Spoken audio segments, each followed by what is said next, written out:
Stay with us on RS3 and listen to VLN2, the second round of the dedicated long-distance championship around the Nürburgring Nordschleife. I'm Bruce Jones, and I'm joined by Paul Truswell. And Paul, delighted to see this morning that unlike VLN1, there is not fog hanging over the circuit on the Nordschleife. It's a beautiful morning, and the fans have turned out in their droves. Absolutely, yes, and it's good to see, because it's always nicer to race on the Nürburgring when the weather is good. Forecast is also good, and the entry is fantastic, Bruce. 193 cars on the provisional entry list, which I think there was 160 on the entry list for VLN1. So you can tell that people are thinking Nürburgring 24 hours. And this is often the nice thing about the early phase of the VLN season, because people are very much more interested in it. And I'm really looking forward to this one, because the circuit, as we saw on the screen a little while ago, looks absolutely beautiful.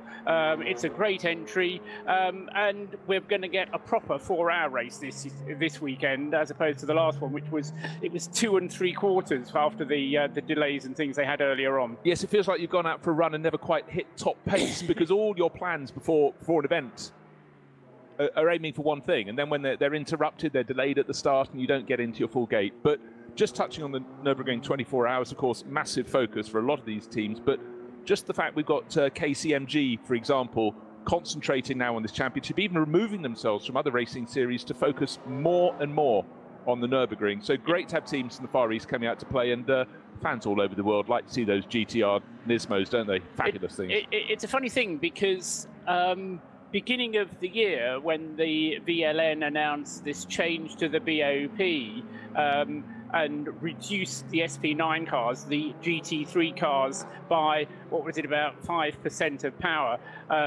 taking them about 15 brake horsepower down on the straights, upset quite a lot of people.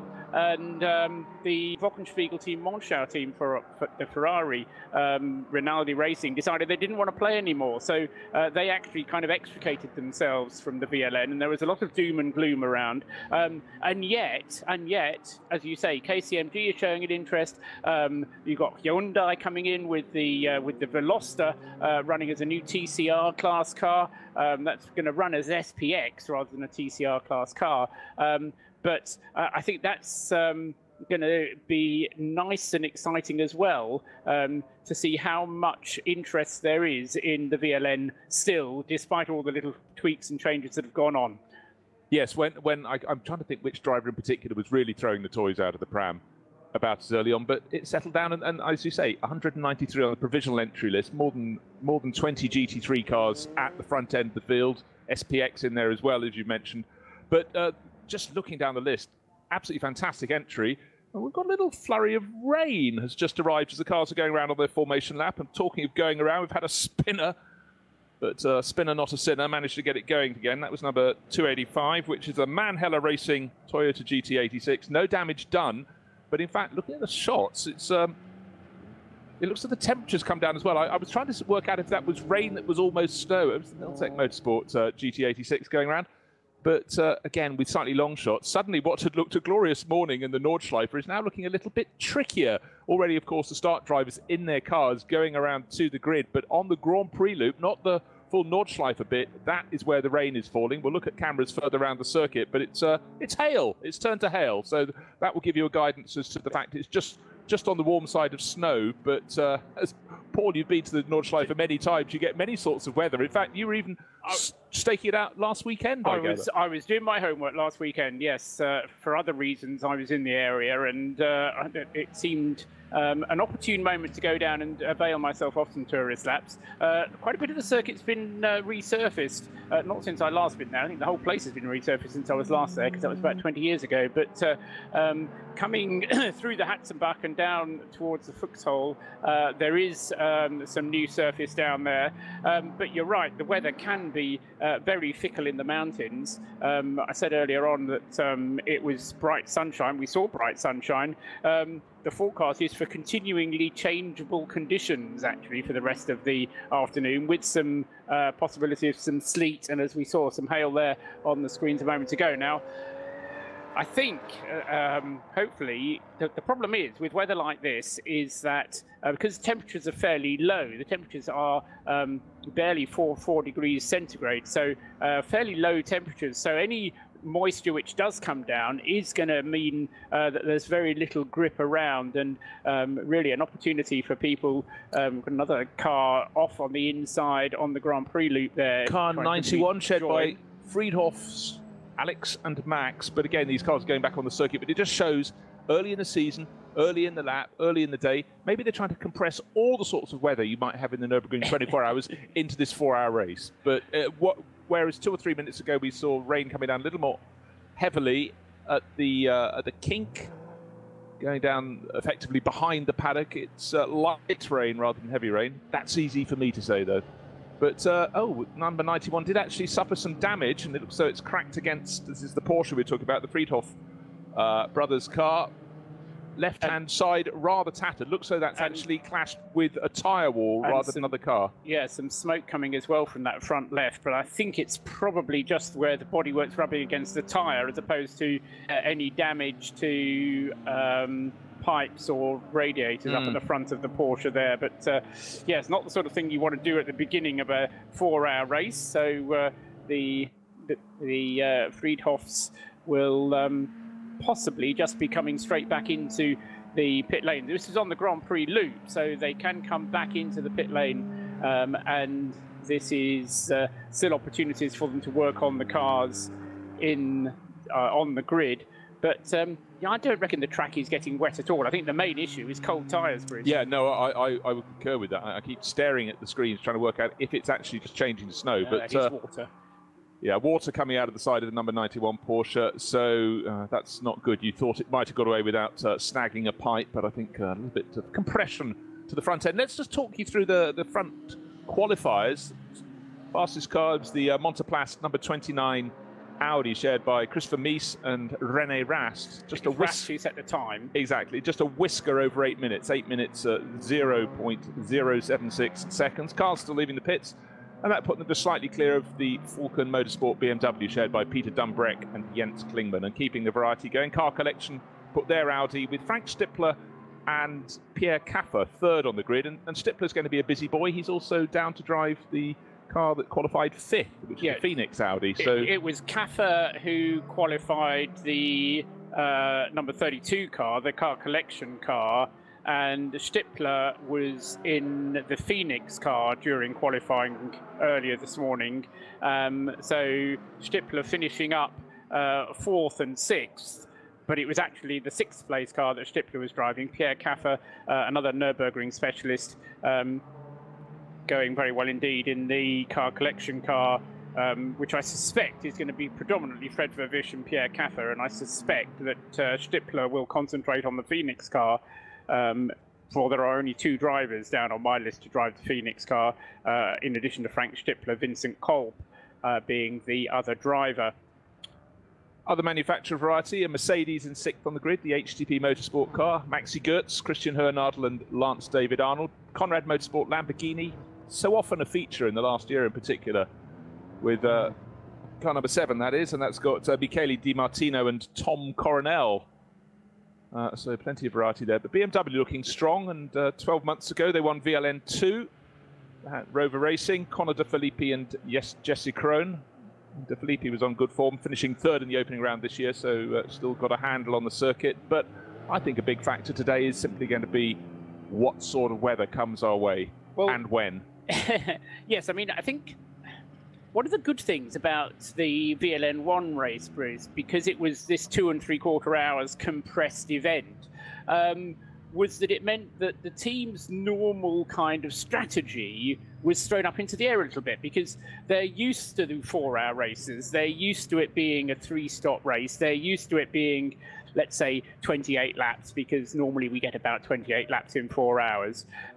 Whereas the first round was something a little bit different, because it wasn't that. It was only 2 3/4 hours. Yeah. They had to select a slightly different strategy, and it meant that they could be a bit more choosy about when they came into the pits and how much fuel they put in at the pit stops in order to try and do things a bit more cleverly. So I think in some ways, having that race as an earlier was a good way to start the season, because it means this is the first proper 4-hour race, and we're going to be seeing probably 7 lap stints, and as I say, that'd be about an hour per tank full of fuel.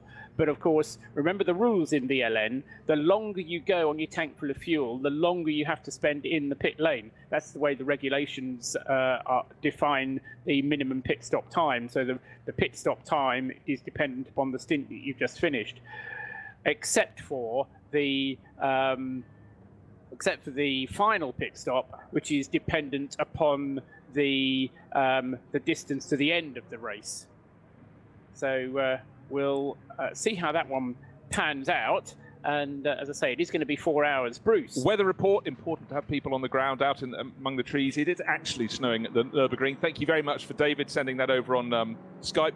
At present, it's melting. Hopefully, it stays like this. No, hopefully, it warms up and we get a dry circuit. But they're going to have a look on the inspection lap, apparently, and just check if there's any snow anywhere on the track. But I sort of feel that should be part of the deal. If you're racing in the VLN, you take what comes your way. You've got a challenging enough circuit, get on with it. But that's just me being rather Spartan about the whole thing. But anyhow, so they're going to investigate that. Thank you very much for David for letting us know. Do keep the messages coming. So the leaders of the championship at the moment are the combination of the key team that won the first round, because 23 starters there were, I think, in the SP9 class. It was certainly the most populous class, and because, again, the way the points work, you get more points in your class if there are more cars, more starters in your class. So Nicky Katzberg, Marco Wittmann and John Edwards currently leading the championship by virtue of having won the first round outright, but also because the SP9 class was the most populous class.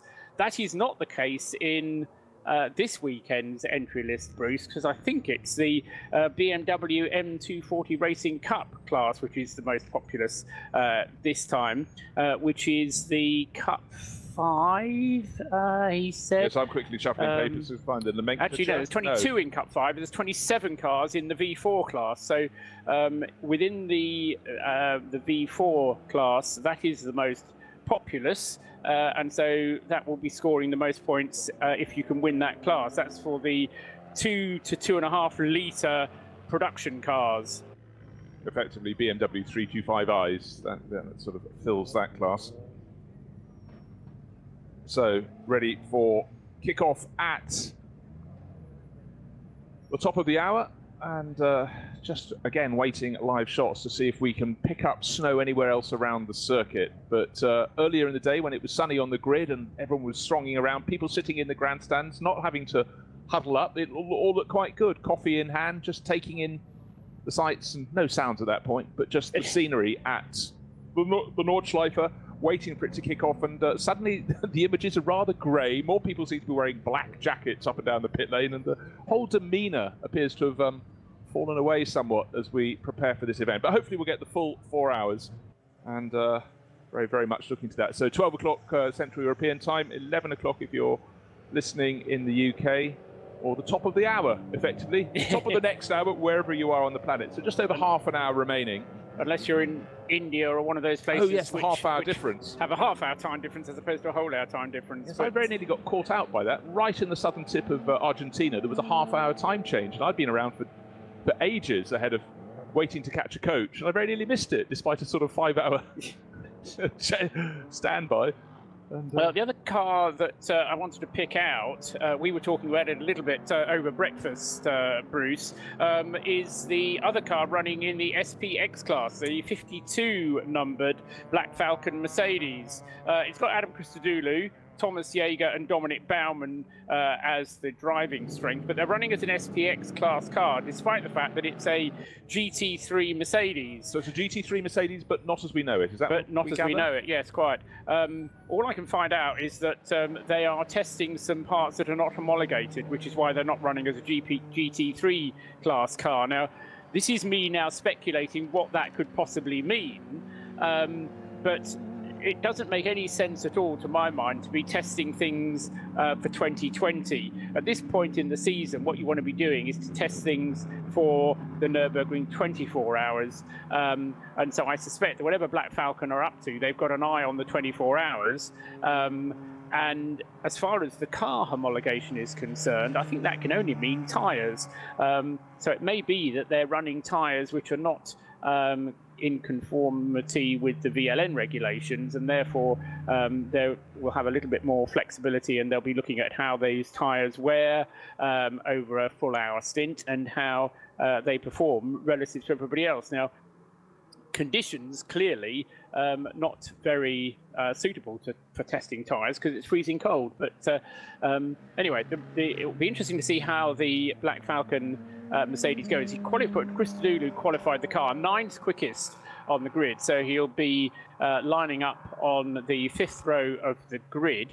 Alongside him will be Rudy Adams at the wheel of the number 35 Falkenhorst BMW. And so we'll see how the Black Falcon Mercedes gets on. Meanwhile, at the front, it's going to be interesting to see the battle between the pole position car, which was pole position at VLN 1, Chris Meese and Rene Rast with the Monteplast entered or sponsored Lant entered Audi R8. And they sharing the front row of the grid with the Falcon Tyres BMW, the M6, Jens Klingman and Peter Dumbreck.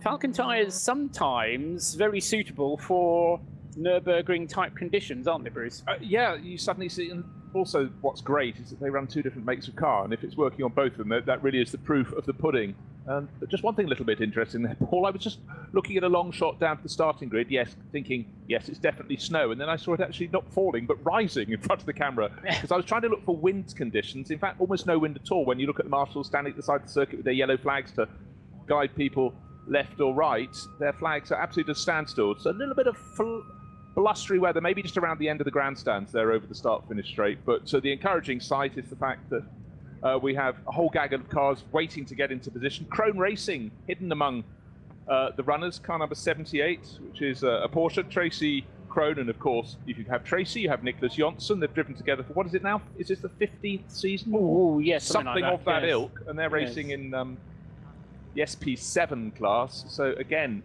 yet more driving as a pair. I mean, Tracy just can't shake off this racing bug, can he? He just simply loves it. And for Nicholas Jonsson, very affable Swedish driver, he's been such a good partner for Tracy in all their racing exploits. Start delayed, the message had just flashed up. So there we were, feeling slightly smug earlier, thinking, for VLN 1, they had the fog. We're fine, we've got sunshine. We don't have the sunshine anymore. What is not vouchsafed to us at the moment is how long the start is going to be delayed for. We've got a shot earlier on the screen of the VW Golf, the GT Tyre Motorsport VW Golf, which is one of the great things about VLN is that there is a tyre war. As far as I know, the GT Tyre car does now have GT tyres on it. Need somebody down there local on the grid to confirm that, but there was a time when GT was purely a sponsor of that car. They didn't provide the tyres, but I think now they are providing tyres. So in addition to the many teams who are using Michelin, quite a few that are running in Dunlops, we've also got Falcon tyres, obviously Yokohama's, and plenty more other manufacturers out there, all testing the limits of the performance of their tyres. We're advised now that race control is in the process of checking the track to ensure that none of the snow that has fallen has settled. I'm an optimistic sort of chap, but I don't think it will. I don't think so. I mean, the fact I said that I spotted the snow going upwards, it shows it's swirling as much as anything else. But on the start-finish straight, it's in the sky. It's not on the track. We haven't seen shots from the far side of the circuit as yet. Wouldn't expect to at this point before the cars go out. But, of course, it's quite a distance from A to B. Okay. The indication is that I'm now being given is that the start will go on time at 12 o'clock. That slightly contradicts the message we had on the screen saying that it would be delayed. So I certainly at the moment, Bruce, I see no reason why we shouldn't be able to get the race underway on time. Hints that the sun is breaking through, and even though it is bitterly cold, as I said earlier on, 3 to 4 degrees Celsius is the temperature, but it's certainly when the sun does come out, it doesn't suggest at all that there's going to be any snow settling. I think the message came up on the screen to say the start delayed was purely to advise us that race control were going out and checking what was going on. So every indication. The only problem is, because the Nordschleife is so long, if they're going to get the race underway at 12 o'clock local time, they do really need to start the formation lap at about 22. So it's bizarre to think of a 20-minute formation lap, but they do really need to get that underway at 22, which is in 5 minutes' time. Well, they've got to get the inspection vehicle out of a snowdrift at Exeter, apparently. Yeah, so once they've got that, but the sun's not shining now, you see, and as soon as the sun shines, then all is fine again. I think that's official. Quite. A little bit of jiggery and pokery going on for car number 501, which wanted to join a grid that it didn't belong to. That's the Opel Astra of Tobias Jung, Christian Ryszinski, and Francois Wallace. And of course, because it is a three-part grid. Again, if you've not watched a VLN race before, the grid starts. There are 3 separate grid starts with the cars in different classes starting in different grid formations. They start, some of them, on what you would regard as the normal Formula One grid. The second group then start back or form up back on the little cut-through route that joins the Nordschleife onto the Grand Prix loop, and then the third group starts a little bit behind that.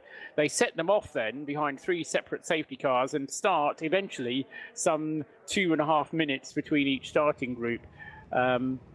So, as I say, with so many cars on the grid, you can't really afford to get 190 cars all starting together, so they split them into 3 groups of 60-ish, and then we can get the race underway. But as I mentioned, it could well be that we do have a slight delay purely as a result of having to clear the grid, and there's still a large number of people on the grid. But with the prospect of the formation lap starting within the next 5 or 10 minutes, I would suggest the pole position Lant Motorsport entered Audi. Invisible as we were looking down at the grid there, but the Falcon Tires Miami blue coloured BMW alongside it, presumably in the hands of Jens Klingman, as he was the guy who set the starting time at the wheel. So the start delay board is still being shown, and one doesn't yet. We also haven't yet heard whether that means that there is going to be a reduction in the race distance, or whether they're going to be still running to the full 4 hours. Yeah, I mean, we feel we're getting this on the hoof. I think we can generally be fairly optimistic that we will get away close to time, which obviously is the sort of news we want to hear, having extolled the virtues of having the full 4-hour race to really get stuck into their tactics, because build towards the Nürburgring 24 hours. And the best news is the fact that suddenly the sun has reached the grid. So a bit of spring in our heels as we look into what lies ahead. Theoretically, just over 20 minutes until this race should be underway. So with your reckoning, Paul, that means they should be heading out onto a formation lap fairly soon. That said, there appear to be about 1,000 people on the grid who need to get off it before the cars can set off. I may just be being rather old-fashioned. Yes, no, I mean, certainly the clearing of the grid hasn't yet got underway properly. I think there are some spectators that are being encouraged to leave. Of course, as always, there are certain team members that need to be there, and they need to be sorted from the rest, as it were. And with such a large grid of cars, and the very open nature of the paddock at the VLN means that there is a huge number of people that come down. I think it's €15 is the admission price to get into the paddock, and that enables you to participate in this grid walk. It enables you to get into the paddock, and it also enables you to get into this main start-finish grandstand overlooking the pit. So very good value for money. The rest of the Nordschleife for itself is pretty much free to get to. But I think one of the beauties, Paul, is the fact you can wander onto the grid with a coffee and a verse, and you've got 193 cars to look at. So much variety in every sort of car. We just mentioned the number 501 Opel Astra just coming into its own class at the back, but it sort of ranges from that right the way up to, the cutting edge SP9 stroke GT3 runners at the front. All the top teams come out and play. The growth of the cars at the front end has been the real story of the VLN the last 2 or 3 years, I'd suggest. A handful of years ago, there'd been 3 or 4 top teams and then the rest coming out to play to the best of their abilities. But now, I mentioned earlier, KCMG, based in Hong Kong, entering 2 cars in this, and the sheer diversity of machinery as well. But that's also the growth of SP9 stroke GT3. And it's a funny thing. Somebody was putting forward to me a theory a little while ago that a lot of it is due, and you may laugh at this, but a lot of it is due to virtual racing. A lot of it is due to the fact that suddenly people were getting Nordschleifers appearing on their computer, and they didn't realize that it existed. They knew about this old racetrack that wound through the hills, but they thought, it closed back in 1976 when the Grand Prix stopped going there, and that now all there was the new Grand Prix loop. They didn't realize that this circuit still existed. I thought it was too good to be true. And as I say, it then appeared on all these racing games, and then people started to be aware of the thing called the VLN, the series of 9 races, which takes you takes you through the championship season. But also then what the VLN did was to align themselves with the Nürburgring 24-hour race, and so that in order to get your license to run at the Nürburgring 24-hour race, you had to compete in a certain number of VLN races, and then also by doing well in the VLN races, you also get into the Superpole top 40 shootout for grid positions for the Nürburgring 24 hours. And all of that just adds to the popularity and the knowledge and the general awareness of the whole VLN series. And, the evidence is out before our eyes at the moment, the huge success of the series. And here we are with it being streamed all around the world.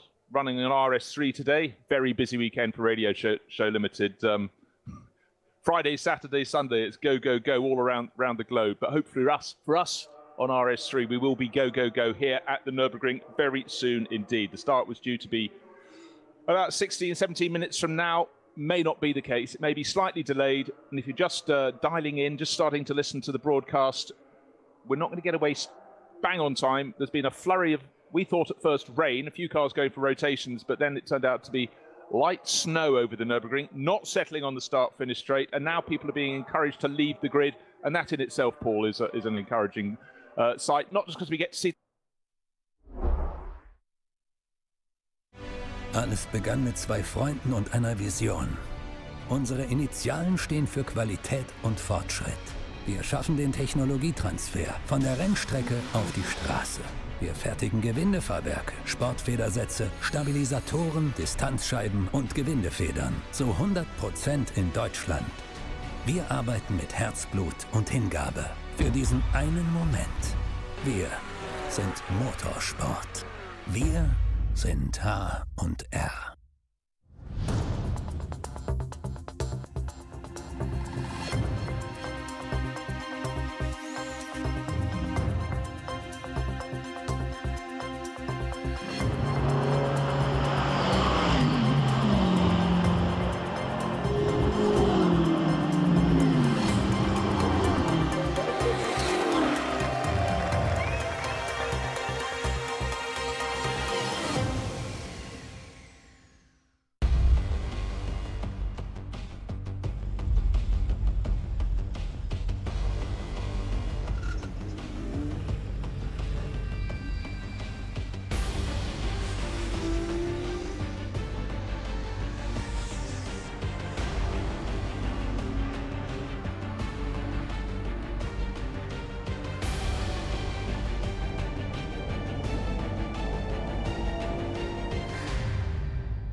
as the mainstays at the front of the grid.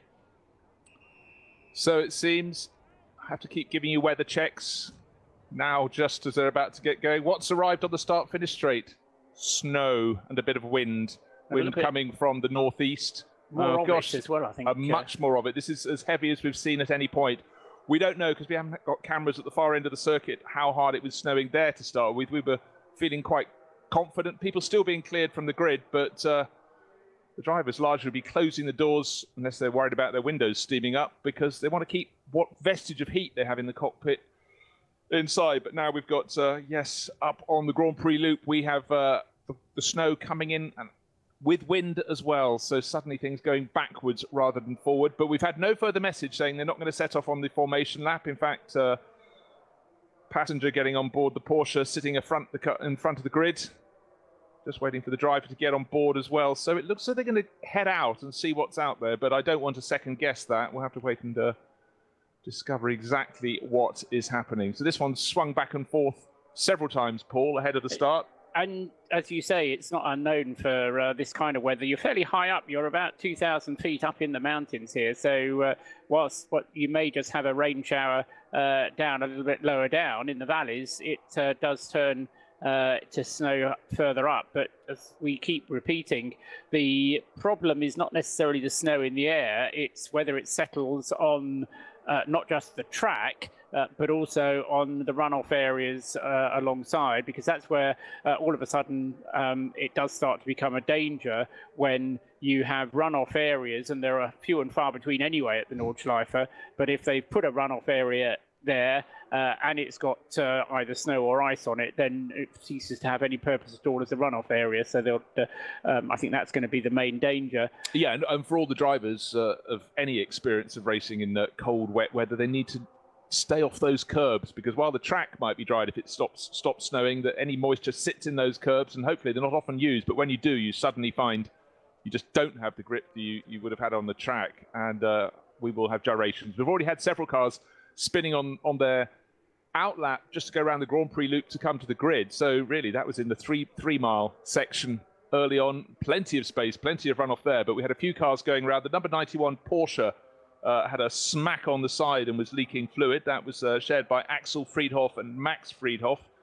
And whether they can affect any repairs on that, they may just decide, actually, we've looked at the repair, we could do it, but if the snow's setting in for the day, perhaps we'll wait for VLN 3. Let's not second guess, but they did limp back to the pits. I mean, as I was mentioning a moment ago, I mean, if the conditions are mixed, then it certainly is going to be a challenge. I mean, looking at what we can see of the circuit, it's not a damp circuit, but whether you want to be on full slick tyres or not, I'm not really sure. You might well want to be on a slightly intermediate tyre if you have one available to you.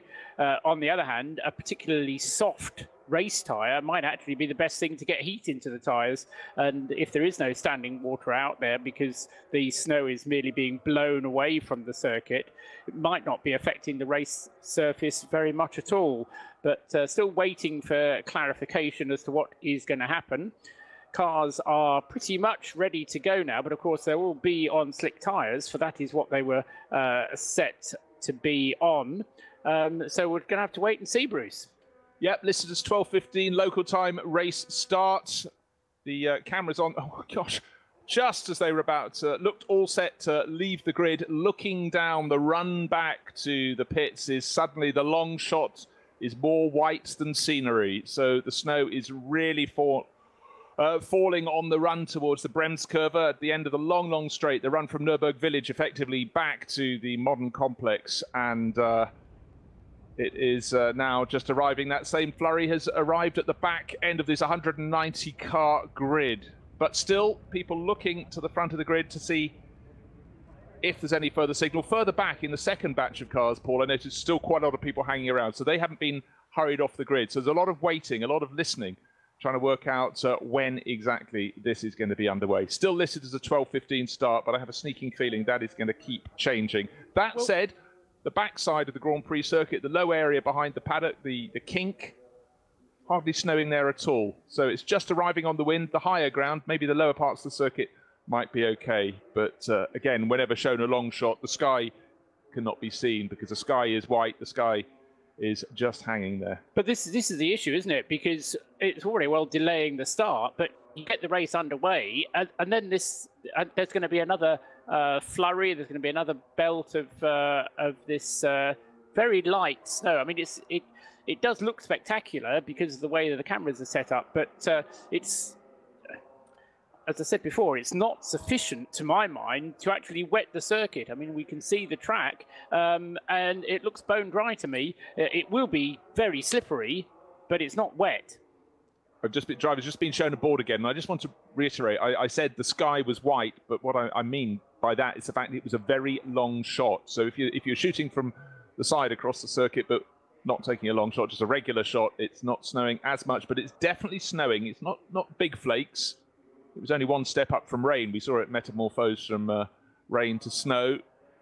Yellow flag being hung out of the Porsche safety car window. Still a few drivers with their doors open on the grid, including the Schnitzer BMW that's sitting second. And the weather is changing by the minute. Where we didn't have visibility a minute ago, we now do down the long run back towards the pit. So fingers crossed, but it's changing backwards and forwards. So VLN 1 2019 delayed by fog. Start delayed. We were feeling pretty pleased with ourselves earlier, thinking, well, we've got lovely spring sunshine, people milling around on the grid, and now the people in the grandstands are retreating to higher ground to get under the awning, whereas before they were sitting there with pretzel and coffee, ready for what lies ahead. But right now, it's a very different scene. But the very fact that the weather worsened so rapidly means, to my mind, that it can also improve again very rapidly. And as I say, I think the issue I have, just looking at my little weather app, is that the forecast is much the same for the rest of the day, with no real rise in temperature over the whole of the rest of the day. And that means that any little showers like this are going to be falling as snow flurries and sleet flurries. Indication there that there is now a little bit of dampness beginning to form on the circuit. They're going to have to start the formation lap within the next 2 minutes, by my reckoning, if they're going to get the race underway by 12:15. That was the last message, and no further message has been received since then that 12:15 is not going to be the restart of the race, or sorry, the renewed notification of the start of the race. It's not a restart, but the start of the race. But yes, and I think what we're getting now, Paul, it's as we just were looking at some long shots. Oh, hold on, we have no message. I thought there was a message coming on the screen to reveal all. It was just giving us the full name and the fact it was the 44th DMV 4-hour race. But I think we're edging away from snow back to rain. That's why we were just looking at a circuit that looked a little bit of a different colour to before. So I think we're just on that cusp between the two. And if it could just, for most drivers, it's a tricky enough circuit to start with. And we're saying, if it could just change from snow to rain, that we'll all be fine. They're thinking, we've got a very busy job out there. But look at the pros at the front end of the grid. And I mean, they are absolutely just at the top of their game. Almost all of them know this circuit very well indeed. One of the KCMG Nissans has got Krista Johns joining this weekend, but the others, Philip Vlasic, Christian Menzel, know these cars, know this circuit very well. Yeah, Philip Vlasic down to drive both of them. So whether he will actually drive both or only switch if he has a problem on his first car, we'll have to wait and see. But certainly the Nissan Nismo GT3 are certainly a potent combination on the Nürburgring. But your point of a moment ago, absolutely right, Bruce. I mean, these guys are Nürburgring specialists. There's going to be people further back who are trying to get their Nordschleife permit, who are far less experienced in the conditions. And as and when the race does get underway, they will need to be careful when they're being lapped to stay out of the way of the rest of the traffic. But the guys at the front, they know the way around the track, they know where it goes, but B, they know where the danger points are. They know where it's likely to be a little bit more slippery when the temperature isn't there, where the water is likely to gather, if indeed it does gather. And also they know the bits that dry out more quickly, and so can go more quickly in those areas. So there's a lot of experience up at the front, and some other people further back who will be learning their way around to a large extent. Good news, people watching, there are fewer people on the grid. They've suddenly scurried off. Either someone's rung very loudly on the coffee gong, and a pretzel. I was about to 3 say minutes to go. There's the board. I was looking for that. Yes, I was about to say 2 boards have been shown in about 2 minutes of each other, and my guess was going to be it was either a 3-minute board and a 1-minute board, or a 5-minute board and a 3-minute board, but it was 5 and 3. So we've now got a 3-minute board. This is for the start of the formation lap, and in fact the formation lap is now underway. So before the scheduled start time of 12 o'clock, we are getting the formation lap underway for VLN2. Kicking off at 11:57. I just noticed the clock as they beat through, but as the cars move away, you know what? They're kicking up a tiny little bit of spray. Fantastic low camera angle. And what we saw early on was this rain turning to snow around the Grand Prix loop. Couldn't see it out on the full Nordschleife, so we'll keep an eye as the cars go down to the first corner, that double apex right-hander.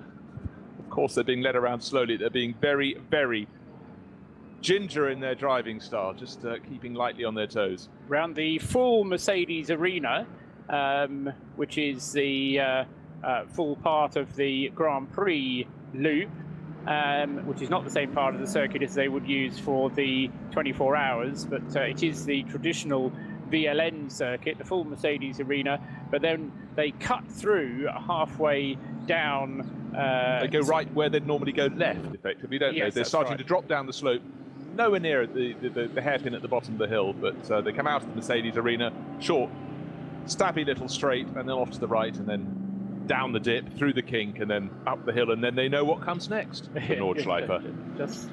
Yes. And the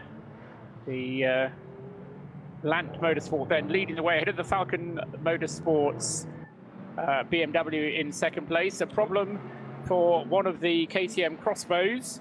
3 cars running in the KTM crossbow class, this being the Georg Griesemann Teichmann Racing crossbow. He's going to have to kick himself. He's the only driver listed for that car at the moment, and knows this circuit very well. But then again, that's what this formation lap is for. Not for spinning, but just for checking the situation. I must say, again and again, when they show the kink behind the paddock before they rise up and go through the chicane, it tends to be dry. Norwegian driver Runar Wagner joining Georg Griesemann in the number 930 Cup X car. Whether it was Griesemann or Wagner, not sure, but I don't feel they'll be alone, so they fall to the back of their particular pack of cars. That should be the lead pack of the 3. Now, cars that stand out in the weather, that HTP Motorsport, the bright yellow and sort of acid yellow and green markings on that, sort of one of the easier cars to pick out in the Merc. Just to reiterate, that's driven by Maxi Götz, Christian Hohenadel and Lance David Arnold. HTP Motorsport been doing great things, obviously, with Mercedes for years. The second grouping of cars now being led away from the grid. And I dare say the weather they're experiencing as they go to turn 1 into the Mercedes arena is already different from the weather being experienced 2 minutes, 3 minutes before by the lead grouping. So if you're just not worse, though, I would say it's certainly not worse now than it was when the GT3 cars went through. No, I'm with you on that. And if you just were cutting it fine and joining us on RS3 to grab the start, the 4 hours of VLN2 hasn't quite started yet. We've had a little flurry of snow arrive, and we're probably going to be about 15 minutes late to the start of the race. There seemed to be a bit of umming and ahhing on the grid. They were looking for reports from around the circuit to check on weather and, most importantly, track conditions, and they'd be given the nod to get underway. 190 cars or so coming out to play, starting to brighten up all over again, but the weather is swinging as it does so often in the Eifel Mountains, one way and then the other. But I'm sure, come what may, we're going to have some cracking racing when we get underway. 183 on the official grid, having had 193 on the provisional entry list.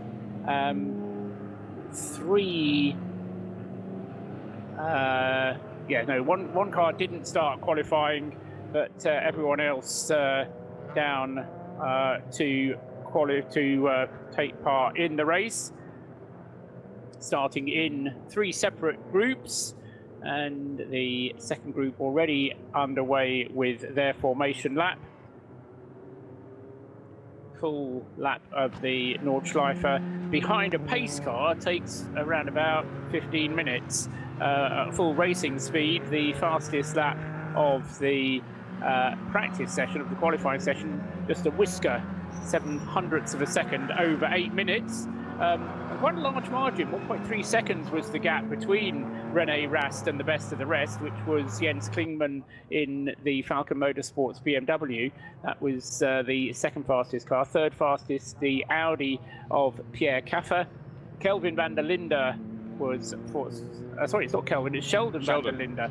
At the wheel of the BMW, number 42 on the outside of the second row of the grid, and the third row of the grid, Frank Stippler with the Phoenix Racing Audi, joined by Jamie Green. I see, actually, there was a fairly late addition to the entry. Jamie Green due to drive the number 5 Phoenix Racing Audi, and then the outside of the third row of the grid, the yellow man filter HTP Motorsport entered Mercedes. Fastest of the Mercedes, the HTP car, number 48, with Maxi Ghost, Christian Hernadel and Lance David Arnold, the driving lineup. Third batch of cars get underway, and there is a thing called the SUN starting to break through. So we're getting through a lot of seasons in one day, but all seems to be improving, which is great news. So it looks like we're going to be starting the race maybe about 20 past, judging by the time these cars might get back around the track.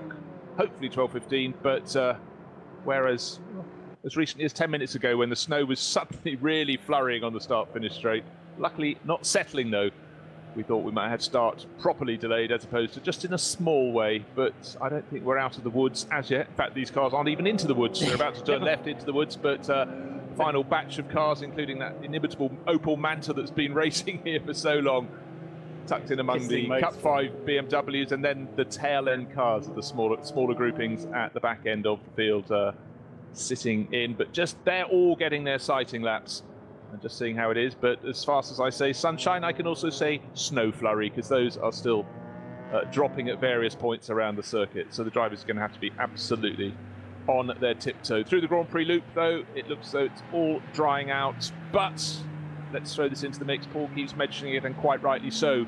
Tyre temperatures, track temperatures, all low. Well, are not likely to rise enormously, because though I mentioned the sun, it's a hazy sky at the moment, and cloud I think I spotted over the Grand Prix, over the Nordschleife. So we'll have to wait and see. But the weather has been arriving from the northeast. Just bear that in mind. Yeah, I mean the sun on the circuit will at least help the track temperature a little bit, but it will, as you say, Bruce, it will be a bit of a challenge to get the tyres working for you.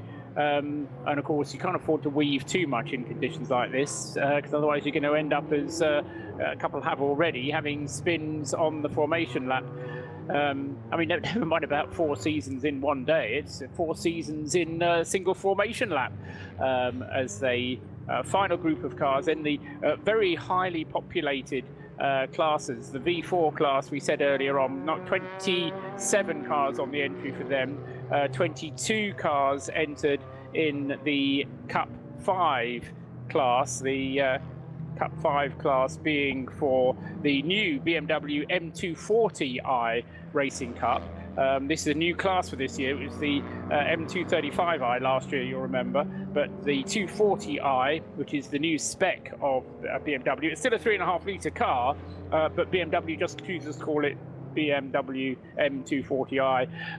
I think the only difference is a slightly bigger end plate on the rear wing, and there's something at the front that's slightly different, but it still runs a 3.5 litre car, even though it's called an M240i. I got very excited when they announced the 240i. I thought, more power, the sort of thing that Jeremy Clarkson likes to shout about. But always been a fan of more power, but that wasn't indeed the case.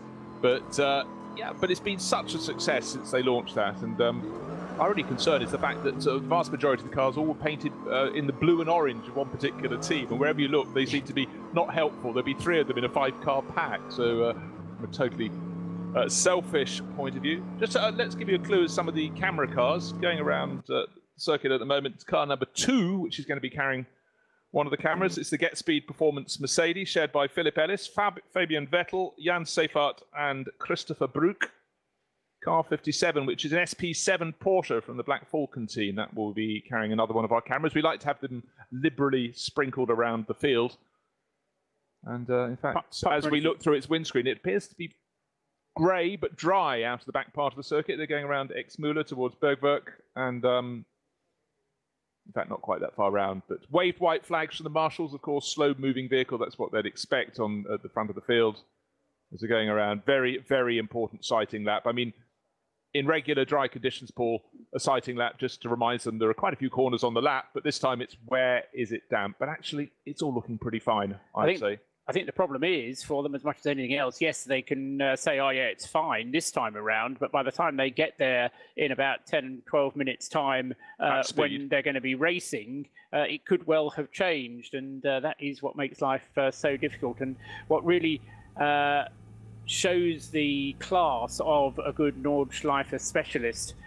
The 917 is the next of the camera cars to make a note of. 917 being the Cup 3 class Porsche 718 Cayman from Schmickler Performance. Ivan Yakima, Claudius Karch and Kai Riemer, the drivers of that one, just coming out from the Breitscheid Bridge and up the hill towards Hohe Acht, the highest part of the circuit, and then beginning the long descent down through the sequence of Wipperman curves and down to the big spectator enclosure down at Brunchen. Switching to the 960 camera car, the car of the MSC Adenauer, Teichmann Racing from, again, another Cayman GT4 trophy car, Daniel Bohr, Max and Jens, two of our familiar pseudonymous drivers that we get used to at the VLN. Daniel Bohr sharing then with Max and Jens in the Teichmann Racing Cup 3 class car. They've been our chauffeurs for quite a lot of rounds over there, haven't they, Max and Jens? And always seem to be right in the heart of the battle, so that they get what they come to the circuit for, which is great racing on an absolutely brilliant circuit. But from my point of view, what I keep looking for is any changes in the weather. Going around out of the carousel with 152, Team Knuffley.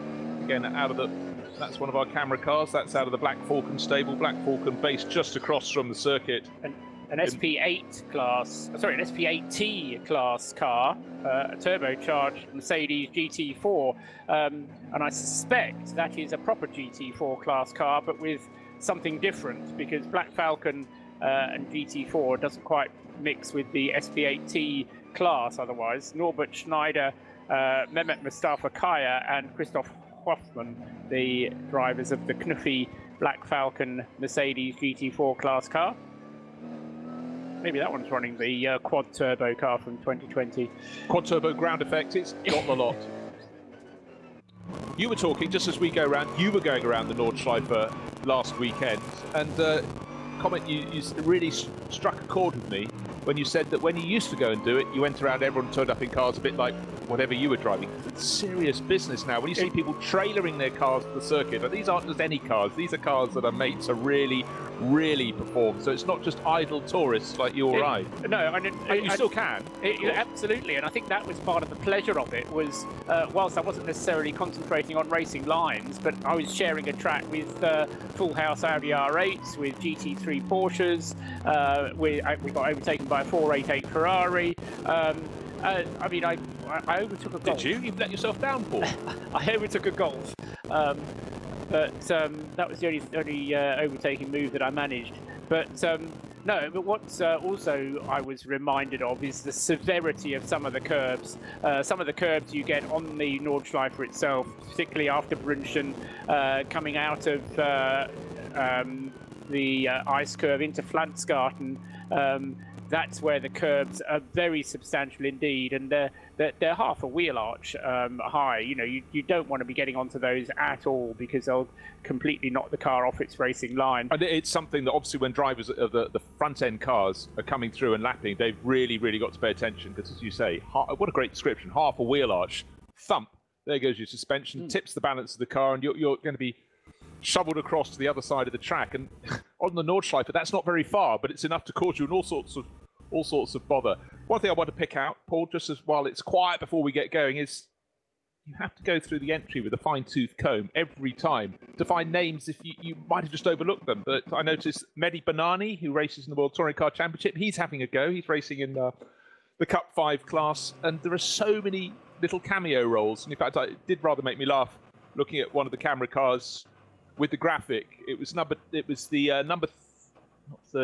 23, the Rooster Rojo J2 Racing Mercedes, and it was John Schaffner with an American flag, Fabian Schiller with a German flag, and we've got a car facing backwards. We'll come to that in a second. And then it's Janine Hill, who's also American, but they've got a Union flag. So obviously Jake Hill, the British touring car racers, crossed over for that. So did you spot the car that was facing, how should we say, counter fashion? Yes, in the yellow and black. In the wrong direction. I didn't. I think it was a GT4 Audi R8, but not entirely sure about that. We'll just have a look at the SP10 are GT4s, and we haven't actually got any GT4 Audi R8s I see in the entry list, so maybe it was a GT3 class car that had made the spin. But as they come down to Dottinger, Bruce, it's the end of the full formation lap for the first starting group.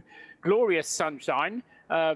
Still bitterly cold out there, lots of weaving from side to side to get heat into the tyres. The only car keeping it straight is the pace car up at the front. In the pits, oh dear, is the Conrad Lamborghini. How many times have we seen the Conrad Lamborghini in the pits? Not normally until quite late in the race. Every three-quarter distance and off they pull. 7th quickest it was in qualifying, but it's not going to be starting from its position on the 4th row of the grid. There's going to be a gap there.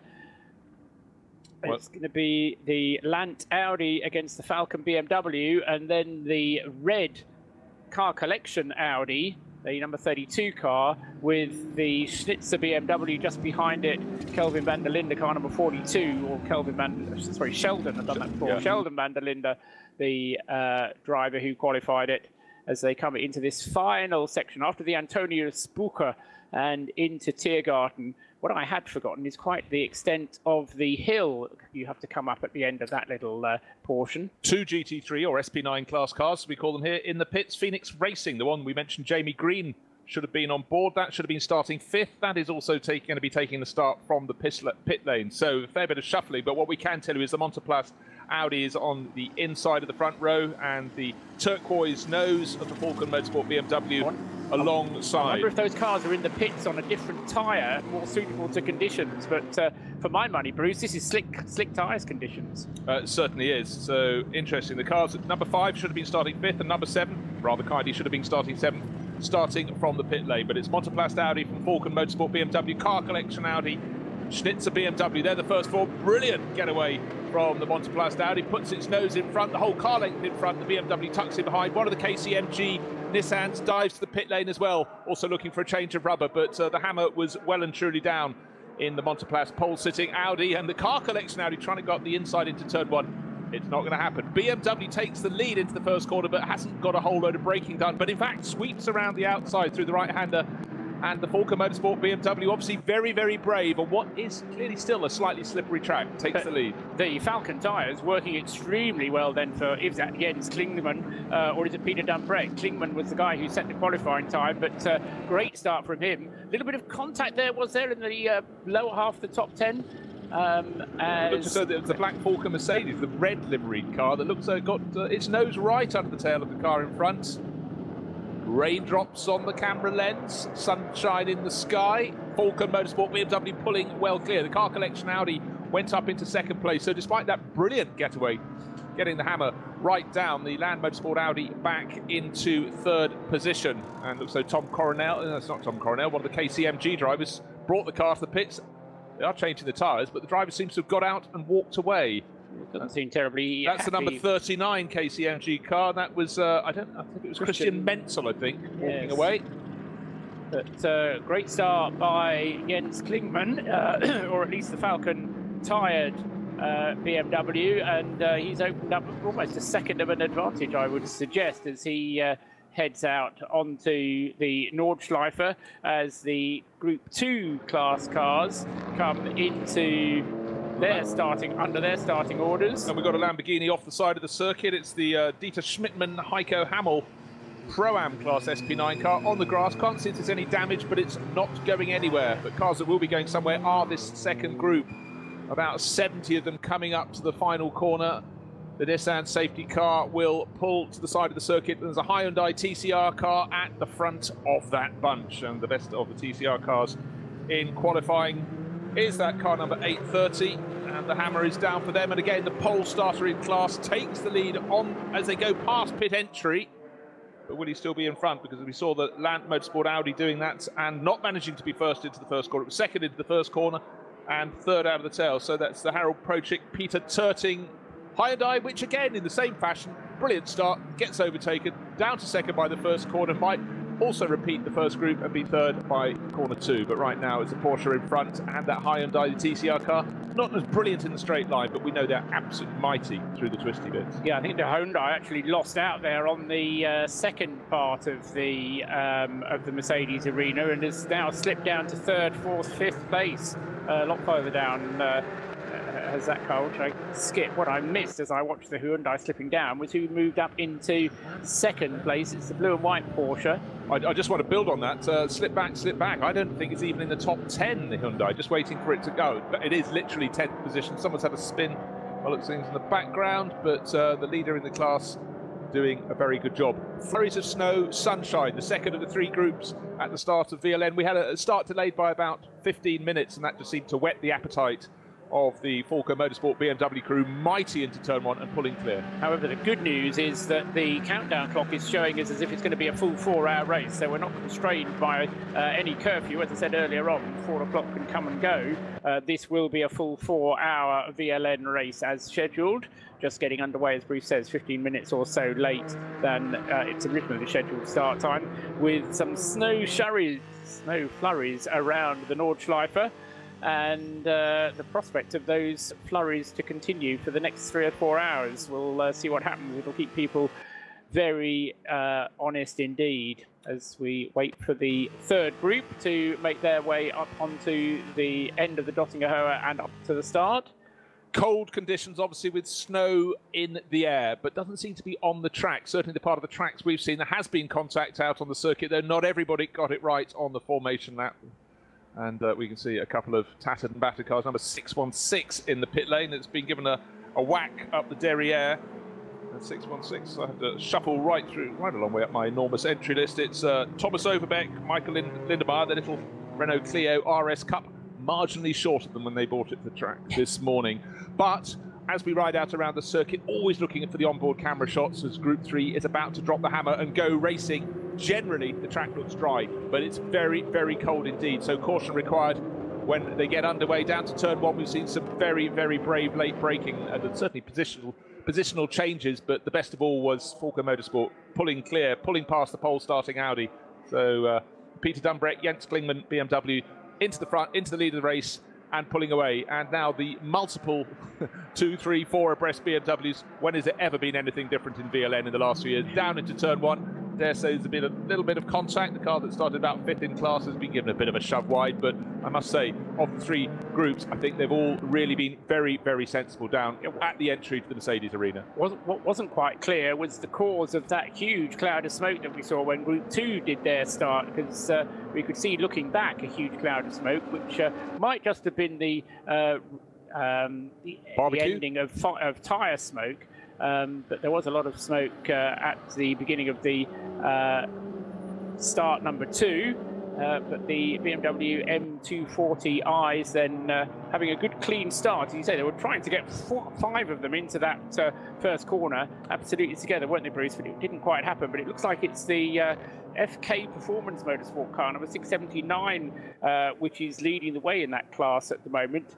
Christian Conner, Juha Hananen and Mark Eret, the 3 drivers of that BMW. When you just talked about the smoke that we saw as the second group went through, when I started that sentence, I thought someone's had a spin. Then as I carried on, I thought someone's got a barbecue going. And in fact, it's down beyond. It's very much the lower end of the Grand Prix loop in the woods. It looks like someone's just got a big bonfire, a big blaze going. It's just too far from the track, but always looking for signs. And on the opening lap, of course, with this many cars, you do expect a little bit of action that could have cars facing possibly in the wrong direction. But in the back half of the circuit, as we arrive around with car number 57, which is the Black Falcon Porsche from SP7, it's snowing, it's wet, there's spray coming up from going past the Krone Racing Porsche. Suddenly, just as we were confident it was drying at the top end of the circuit, out of the far end of the Nordschleife, it's not looking nice at all. And every car we flick to, the windscreen wipers are on and off. And these are all the GT4 class exactly. cars, So the front ones have already gone through. Now we're riding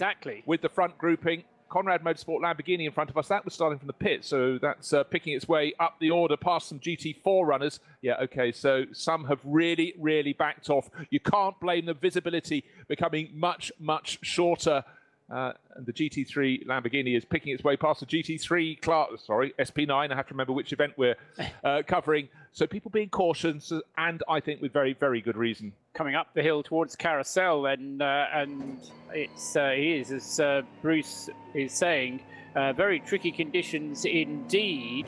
But on the other hand, if you can stay out of trouble here, then you're going to survive to fight another day. So you don't want to push on too hard. You don't want to take too many risks. Out of the Kleiner Carousel and onto the Dottinger Höhe for the first time, and I reckon that's Sheldon van der Linde, the 42 Schnitzer BMW, Bruce, that's leading the way. BMW's 1 and 2, with the Falcon-tired BMW in second place, and then in third place it's Pierre Caffer's Car Collection Audi, I reckon, and no sign at all of the Lamp Motorsport car. Looking and waiting, but clearly a very, very good lap from the Schnitzer BMW. We thought that Falcon Motorsport car, after that brilliant start, was going to escape. But then again, we haven't seen exactly what conditions. And change of tyres for some of the crews. They're getting going to get the slicks off and put them on treaded tyres. I wonder if anybody has started on tread. Yeah, I mean, that's a difficult decision to make, isn't it? Do you come in? Early. Do you stay out? Because only the driver really knows what the conditions are like for the full extent of the circuit. And worth pointing out, of course, at that point, though they were bringing some other tyres towards the front with some tread on them, the pits are in actual near sunshine. It's the far end of the circuit, so communication has to be very strong. The Land Motorsport Audi, weaving as it does so, goes over the start-finish line, so it's fallen from pole. Now it's running just in front of the car that qualified 11th, the Team Zaxspeed Dodge. So things are changing. Now it looks so as snow is falling on at the exit of the Mercedes arena that the Schnitzer Motorsport BMW is being pushed very, very hard indeed by the Black Falcon Motorsport BMW that led on the opening lap. And I sense that Car Collection Audi is just saying, well, I'm going to sit on your tail and watch what happens. Just looking for any further messages, but it's Martin Tomczyk leading the way now. Brilliant, brilliant first lap for him in the Schnitzer Motorsport BMW, but they have to have a large element of caution, particularly at that far end of the circuit. So it's Tomczyk from Klingman, Stippler, Mies, Blekemolen. So the pole starting Audi led towards the first corner, not into it. Fell back down the order, is running in fourth place, but your own Blekemolen up 6 places in that mighty Dodge Viper. So top handful of cars covered by, we're talking about a dozen seconds for the top 5 or 6. In fact, it's opened this out to 15 seconds for the top 6 now, as it keeps spacing out. Car in 6th place is Lance David Arnold in the number 48 Mercedes. That's the bright yellow one, Team HTP Motorsport. Showing that with Maxi Götz and Christian Hohenadel, but it's Lance David Arnold at the wheel, leading around. We've got some great racing out around in the middle class of cars.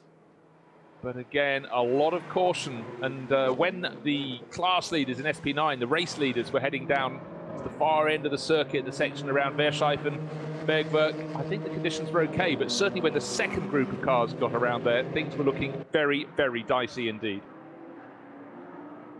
Top runners in the various classes. Top car in SPX is Thomas Jaeger in car number 52. It's the Mercedes we talked about earlier, Paul, that's in the specials class. It's AMG GT3 with bits, wasn't it? That was what Adam Christodoulou yes, he told me he wasn't allowed to tell me anything. So he didn't tell you anything. No, indeed. But it does have bits on it that are not homologated, which is why it's running as an SPX class car. Just noticing, looking down, Bruce, that the Conrad Lamborghini has got out and is in going through, showing on the screens at least, as being in 19th place. And the Phoenix Racing Audi, which we saw also starting from the pit lane, has come through at the completion of the first lap in 20th place. So 19th and 20th, those two cars that started from the pit lane.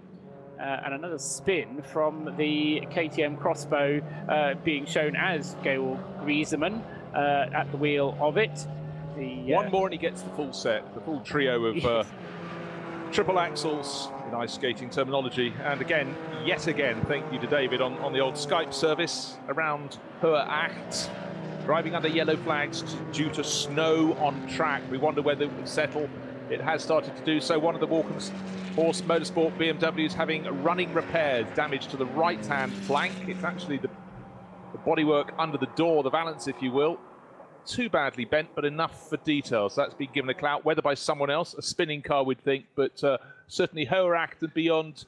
It's a winter wonderland. I've got a photo here that's been tweeted through by Mario Paulsen showing what I think that's at either Flugplatz or Schwedenkreuz on the outside there. And yes, very miserable looking conditions. Or it could just be coming into Brunchen. I think it's probably Brunchen.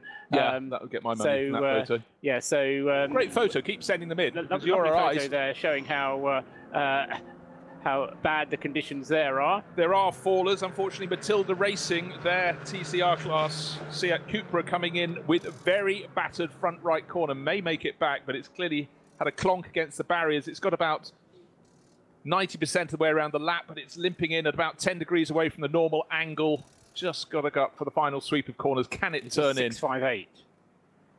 Was that 658 you just No, saw? I've forgotten already. It's Matilda Racing, which was number 806. Okay. Heiko Hammel, Matthias Vossel and Frederick Yerli.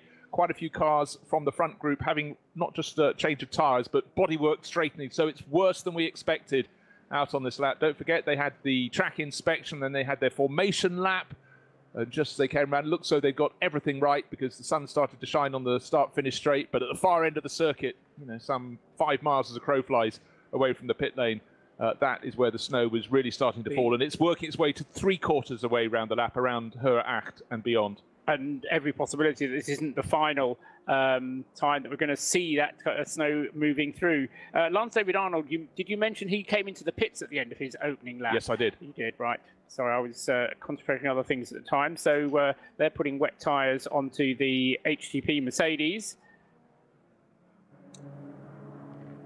So again, weather watch, very, very important. And a red flag has just been flown. Red flag has been flown. So as the leading cars are on their second lap, they've decided the conditions at the far end of the circuit. It's not the fog that afflicted VLN 1, but VLN 2, slightly delayed start. They didn't chance their arm. They thought the weather might be improving. We knew it was going to be in and out, Paul, through the course today. But actually, having looked at those conditions and the photos that have been sent in, I think for now that's a sensible course of action, because even from the first group of cars, quite a few coming in with damage. And I think the problem is as well, Bruce, that because it's not clearly wet conditions, so a lot of the cars were staying out there on slick tyres, the race organisers perhaps taking the things into their own hands and saying, look, if you're not going to come in and go on to wets, then we're going to have to stop the race, because it clearly isn't safe for you to be out on the Nordschleife on slick tyres, racing slick tyres, when conditions are as bad as they obviously are out there. And not only that, but as we were saying earlier on, Bruce, the track surface now is getting very clearly wet. Well, clearly, but not even particularly clearly, simply because, the track is very, very wet, but visibility has dropped away to very, very little around the back of the circuit. Not just from spray. Riding on board, we've been riding on board with the team, the 152 Black Falcon Mercedes, switched over to 162, but they all tell the same story. And number 2, unfortunately, is sitting sideways in the track. That's the Get Speed Performance Mercedes that was starting from 3rd on the grid, but no speed at all when you're sitting sideways on the track. Christopher Nose Brook toward at the wheel. Christopher Brook, okay, 4-driver lineup. And in fact, the snow is starting to settle on the grass just in front of the barriers around the back of the track as we go past the stricken Get Speed Performance Mercedes with its tail, its ambulance on the track, working its way around, hopefully for no further purpose, but tail to the barriers and where there should be grass around the far end of the circuit, all cars into the pit, red flag, that is snow now settled on the grass. Yeah, exactly. And what I was saying earlier on about the runoff area, there isn't very much of it at the Nordschleife, but where it is, there is a bit of runoff area. Then, as Bruce says, just snow now settling on those areas, and so yeah, the organisers didn't really have a lot of option but to stop the race when only one full racing lap had been completed, but not by everybody, because only the leading GT3 class cars had done their full first racing lap. So it may well be that in terms of the race, we get a complete clean restart with no where everybody being allowed to restart from the original starting positions. So good news perhaps for Land Motorsport. Bad news, though, in so many ways for those that do have to continue around for this second lap, no longer at racing speed, providing they can see the red flag, of course. But at various points, I talked of the snow on the grass inside the track. In fact, I could see some crushed snow where drivers had gone across the circuit, clanged the barriers on the outside before bouncing back to the circuit. So some have clearly been caught out. We saw that number 806, Matilda Cupra, limping in, front right wheel clearly not at the right angle, bodywork bent. So very, very careful for these drivers as they work their way back. So a day that started with fine sunshine and a spring-like day. Even looking from the onboard cameras, it's very, very hard to see the marshals waving those red flags at the side of the circuit. The message has been put across the drivers. They're coming in slowly, but day has almost turned into night. It's yeah. So in the fog has well, in this area, it's often just low-lying cloud that swirls around, and one of those things with little wind that could actually last the rest of the day. On the other hand, it might just blow away within half an hour, 20 minutes, half an hour, an hour, and we are able to get the race underway again. So very difficult conditions.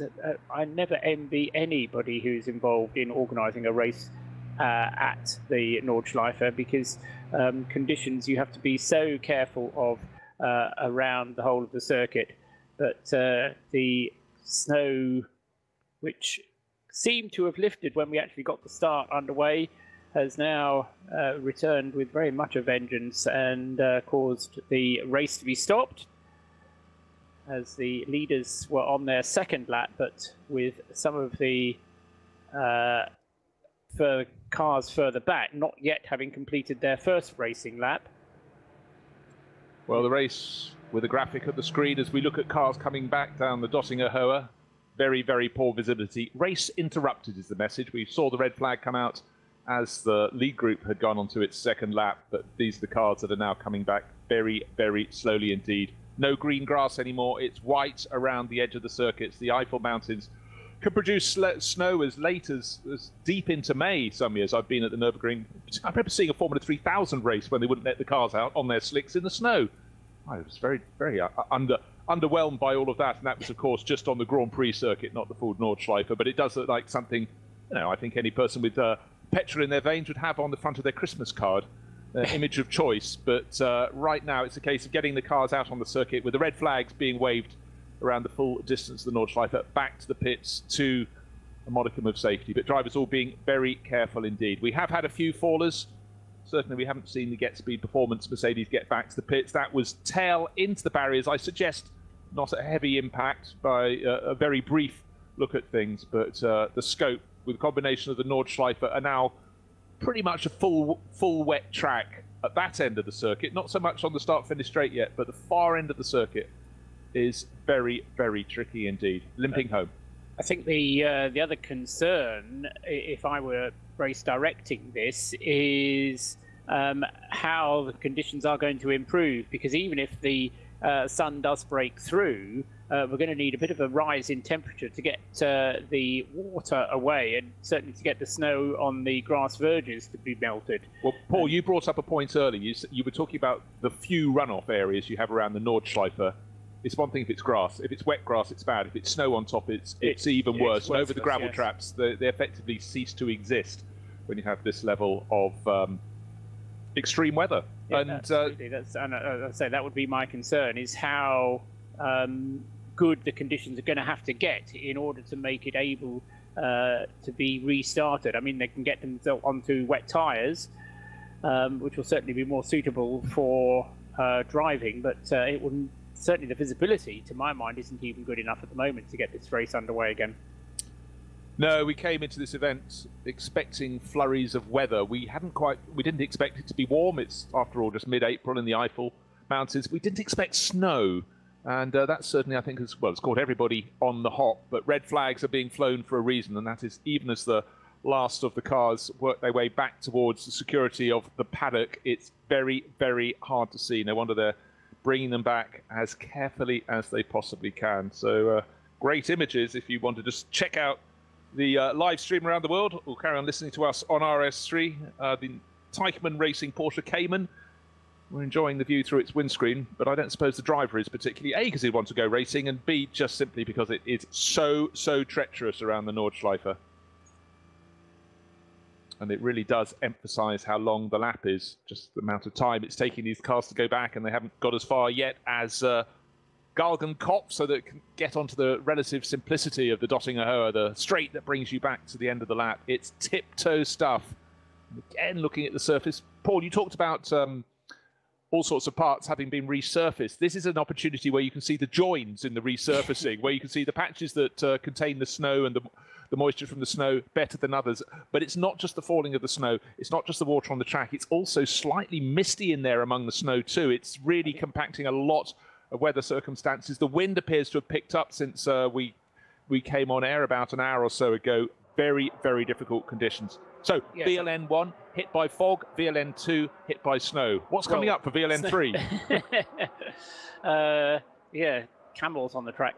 I think it's a combination of factors, isn't it, though, Bruce? It's not just the snow. I think the fog has really descended. This low-lying cloud has swept across and made life impossible for the race really to get underway again just at the moment.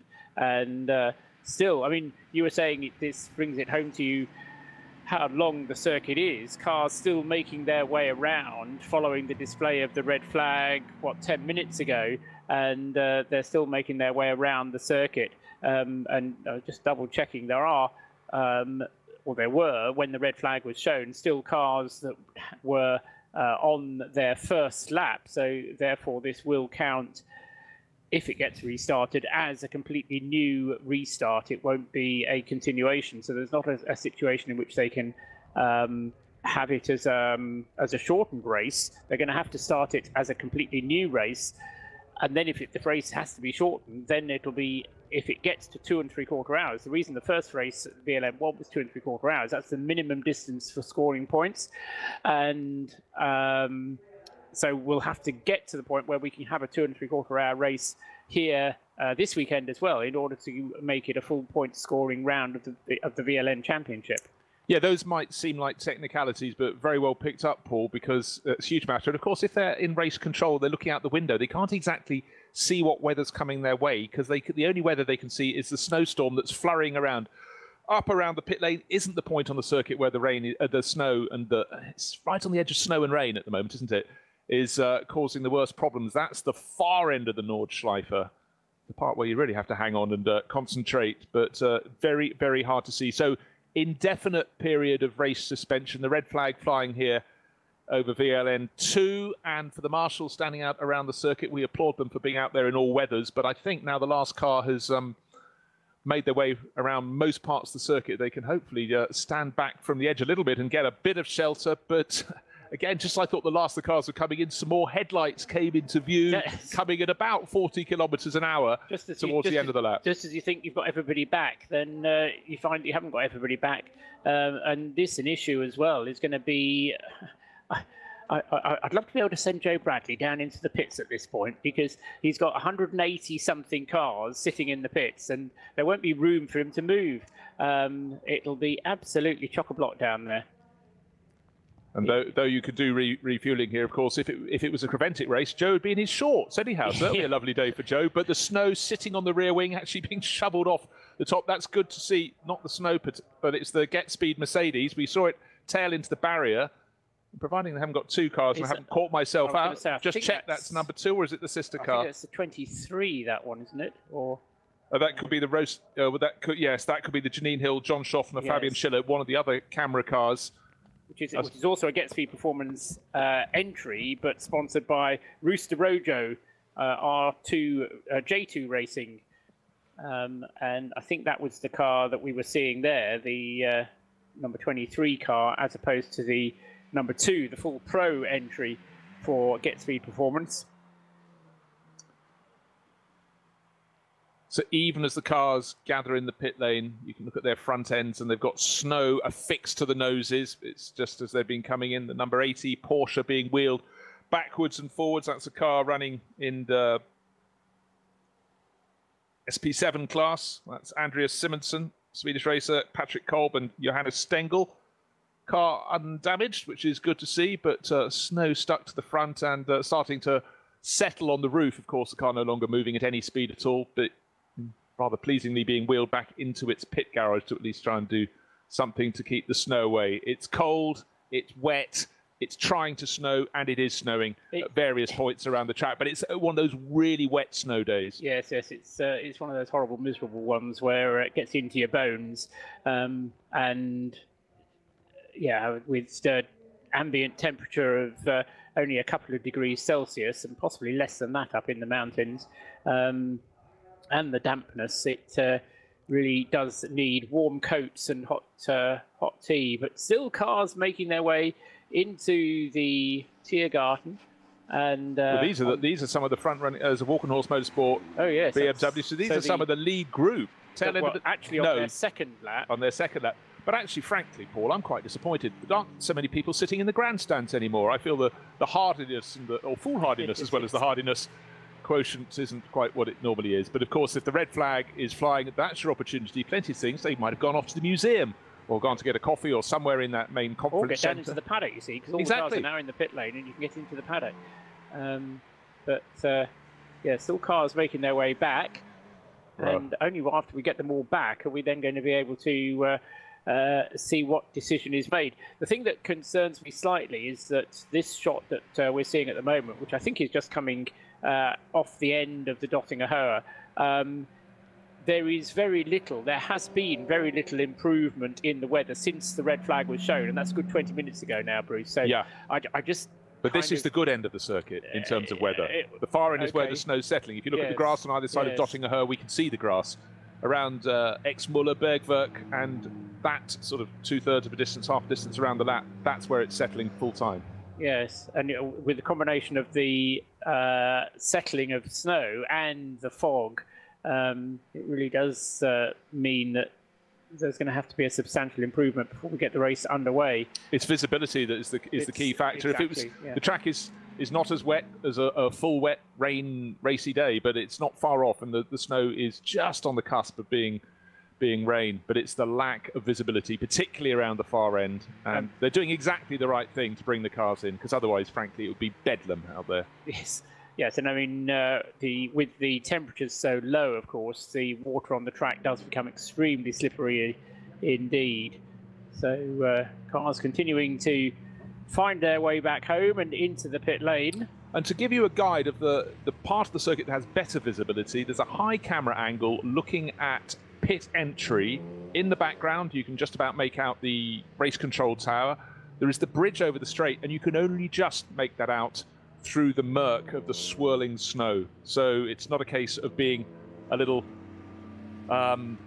eager to bring them into the pits. It's an absolute essential moment in the race. Bring them off the circuit, and even on the Grand Prix loop now, the snow is starting to settle on the grass. It's turning from green to white, and we're going to await any further signals as to when racing is going to be underway. But quite frankly, Paul, they can't send them out anytime soon. The weather changed fast before the start of the race, but right now it seems to have settled in.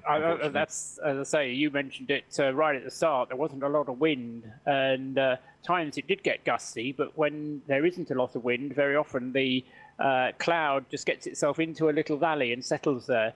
And that seems to be what's happened at the Nürburgring this afternoon, with the race just into its second lap when the red flag was shown, and bringing matters to a conclusion after a great start, has to be said, from Jens Klingmann, and also from was it? It was Martin Tomczyk, wasn't it? Who Yeah. Eventually we discovered was at the wheel of the Schnitzer BMW, and he got himself into the lead, making the most of a second row of the grid start that had been achieved for him by Sheldon van der Linde. But the Schnitzer BMW then having got itself ahead of the Falcon BMW, those two cars being greeted by the red flag about halfway or a quarter of the way around their second racing lap. The car that started on pole, Paul, Christopher Mies in the Land Motorsport Audi, we saw him overtaken, as you just mentioned, by Jens Klingmann going down into the opening corner. But I just noticed that's fallen back to fifth. So just as they got onto their second lap, it will have to go back the other way. Yeah. Alles begann mit zwei Freunden und einer Vision. Unsere Initialen stehen für Qualität und Fortschritt. Wir schaffen den Technologietransfer von der Rennstrecke auf die Straße. Wir fertigen Gewindefahrwerke, Sportfedersätze, Stabilisatoren, Distanzscheiben und Gewindefedern. Zu 100% in Deutschland. Wir arbeiten mit Herzblut und Hingabe für diesen einen Moment. Wir sind Motorsport. Wir sind H&R.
Scroll down, obviously, with 183 starters. It could be a long way down the order, but that could be the faller.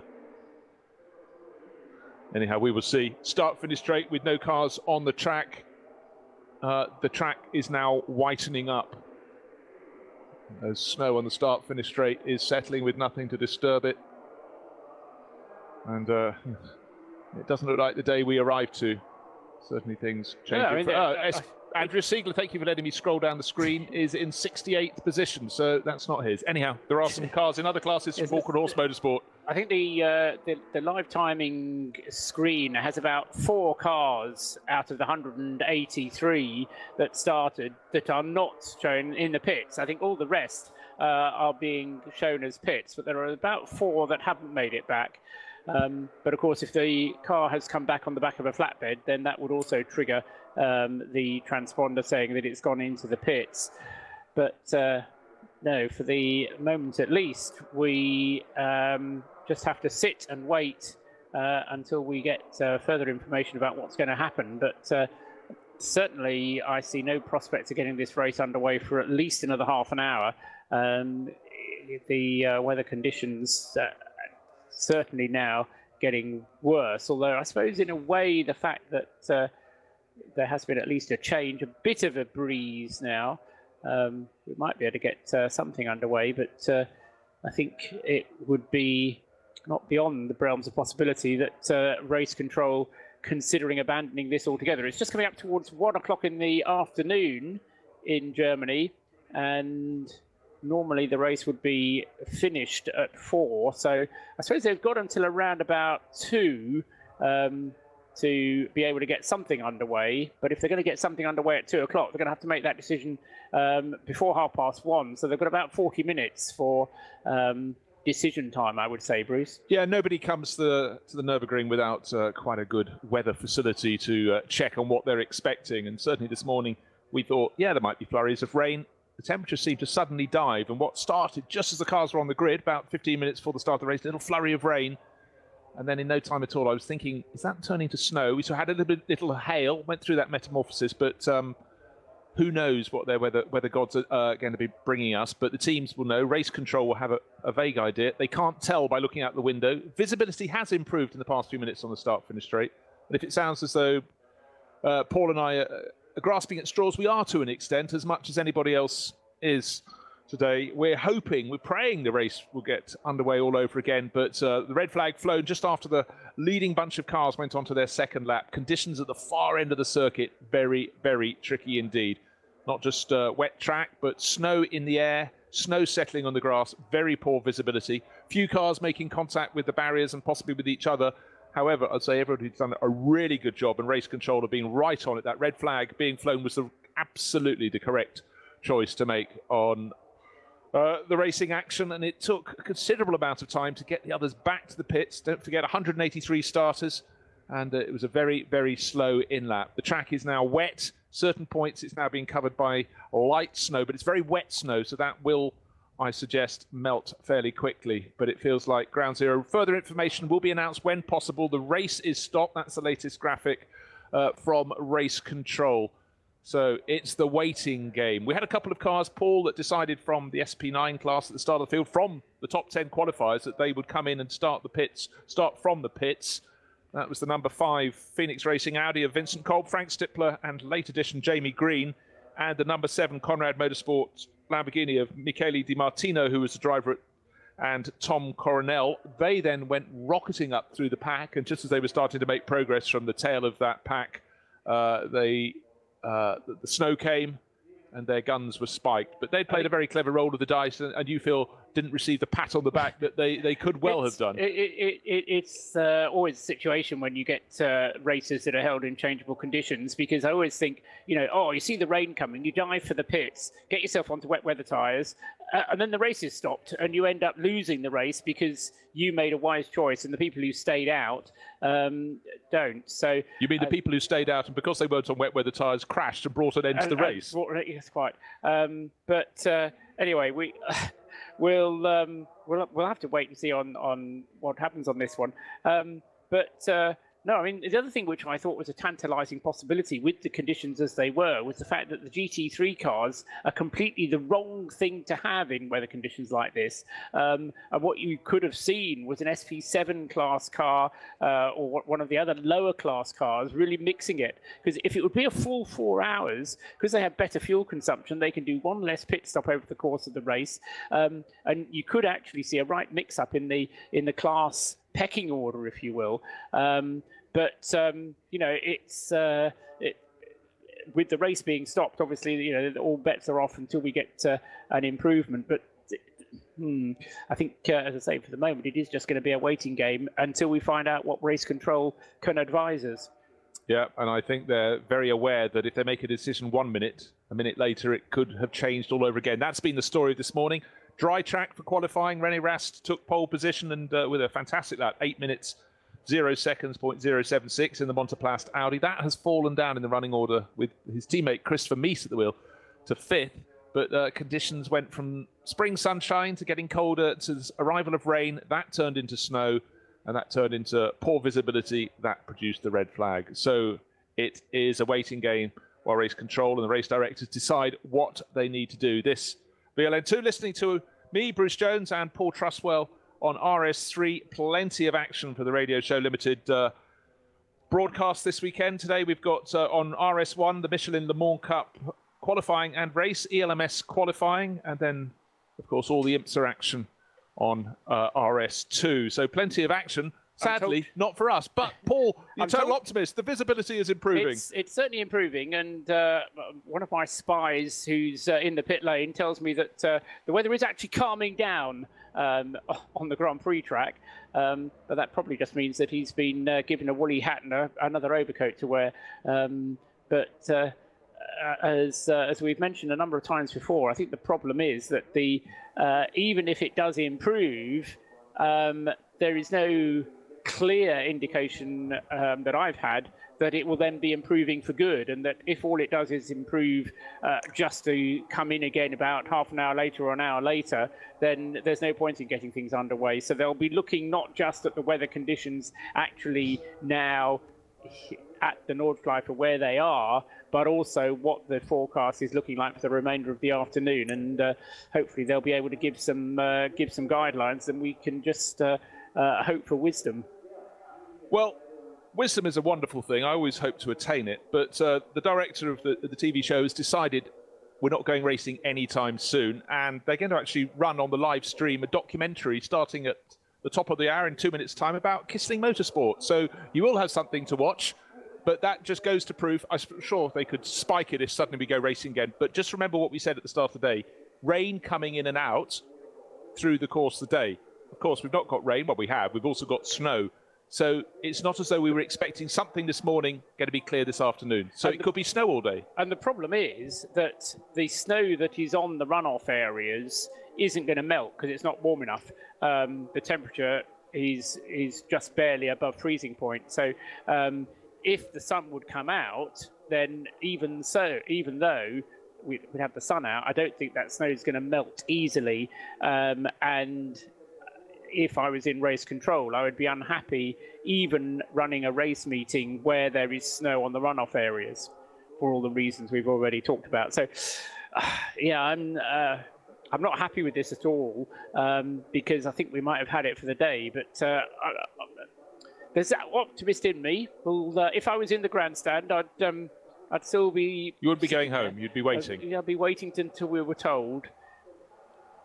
Yeah, gosh, just over a year ago, Goodwood members meeting, standing there in about minus 400 degrees, the wind cutting through, and yet the sight of people with snow flurrying and cars, Formula 5000 cars going out on slick tyres, that warms my heart. And that was an event though, Bruce, wasn't it? I wasn't there, but there was snow on runoff areas and the racing continued. Yeah. In fairness, I mean, Goodwood a very, very fast track, but they adjusted as much as they could. But you're further up here, altitude-wise.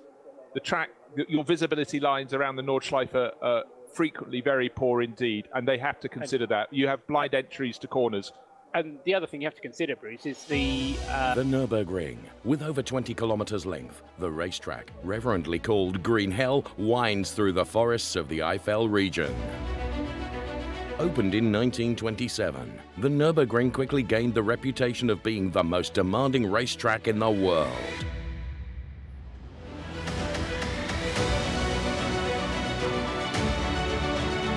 Since then, the racetrack has been attracting daring racing drivers to beat it. The series, Racing in the Green Hell, is dedicated to those people who face the Nürburgring challenge and write history.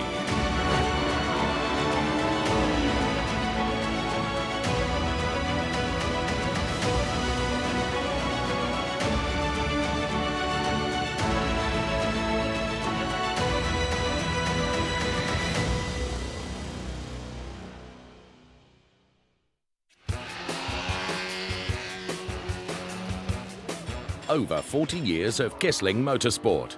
For more than 4 decades, the motorsport scene cannot be imagined without this racing team. From the beginnings in oval track racing, to the DTM, to the Nürburgring Nordschleife, the family racing team's history is diverse. They frequently participate in races in the Green Hell. They achieve countless victories and 4 VLN championship titles on the world's most challenging racetrack, making Kissling one of the most successful racing teams in VLN history to this day. The German Ruhr district is booming in the 1960s. Mining and steelworks shape the highly populated region. In the heart of the pot, a car brand is manufactured that perfectly goes with the spirit of the time: Opel. In the Rhineland town Oberhausen, young Helmut Kissling dares to take a step towards self-employment and motorsports. I became self-employed in 1968 and began doing motorsports in 1973. We built our own speedway cars. We've had some great successes. I was Dutch champion 3 times. Always with him on the racetrack, wife Ursula, daughter Claudia, and their sons Christian and Stefan. They've been with us from an early age, already in our speedway times. I remember those times. We have pictures of them at the age of 3 or 4 at the racetrack. Since then, they have been accompanying us. I got bitten by the motorsports bug when I was a teenager, so of course I always wanted to be there. And as I knew it from my parents' company, there was nothing else I wanted to do. I remember growing up in my parents' company and on the racetracks on the weekends, in Barlow, and there was another speedway track in Gelsenkirchen. These are my memories. Barlow, Gelsenkirchen, my parents' company. There has never been anything else for us but motorsports. Early on in his career, Helmut Kissling relies on Opel motors. But only many years later, he develops a closer connection to the brand with the famous lightning bolt emblem. In 1977, I managed to get a first connection to Opel. Then, for the first time ever, I was able to purchase motors at low costs. What follows is German tuning history. Together with Albrecht Wolf Mansell, Kissling Motorsport becomes one of the most sought-after tuning experts for the motors of the Rüsselsheim car manufacturer. Both street and racing customers trust Kissling's technology. When I think back to how it all began with the Cadet C and Manta, we've had a lot of business with those. On the racetrack, however, it's not as easy yet for the brand with the lightning bolt. Circuit or endurance, when it comes to touring cars, the competition from neighboring Cologne is the best of the best at that time. We've had really tough competition with the escorts. In Group 1, there were 30 cars from Ford and 2 cars from Opel. We also won a couple of races, but at that point, they were just a bit smarter and a bit better. Also, because of the homologation, Opel just couldn't keep up yet. But things change rather quickly. In the years to come, Opel celebrates numerous successes on circuits and racetracks, not only with Kissling Motorsport. Also on the Nürburgring Nordschleife, the Kissling Opels always belong to the front runners. Whenever we had the opportunity, we would drive endurance races, sometimes with up to 6 cars. The special thing about it is the atmosphere, the whole setting and everything, but we didn't abandon the circuit racetracks, we were also still present there. In 1988, Kissling Motorsport enters the highest German touring car class, the DTM. It proves to be a difficult task with a tough competition. It was pretty bad. The beginnings were really lousy, I have to admit. We had several engine failures, drive damages, gearbox damages. We had everything you can imagine. In our group, we were the smallest with our little GSI. We had 270 horsepower in the 2-liter class. I'd say we could definitely attract attention. Already then, there is a close connection between Kissling Motorsport and the later head of Opel Motorsports, Volker Streichek, who is driving an Opel Kadett in the DTM. I've had the first contact with Volker Streichek in '86, I think. Volker was a top driver, already in his early years, and for me, I don't know how many years, 20 years or so, he was driving with me and for me.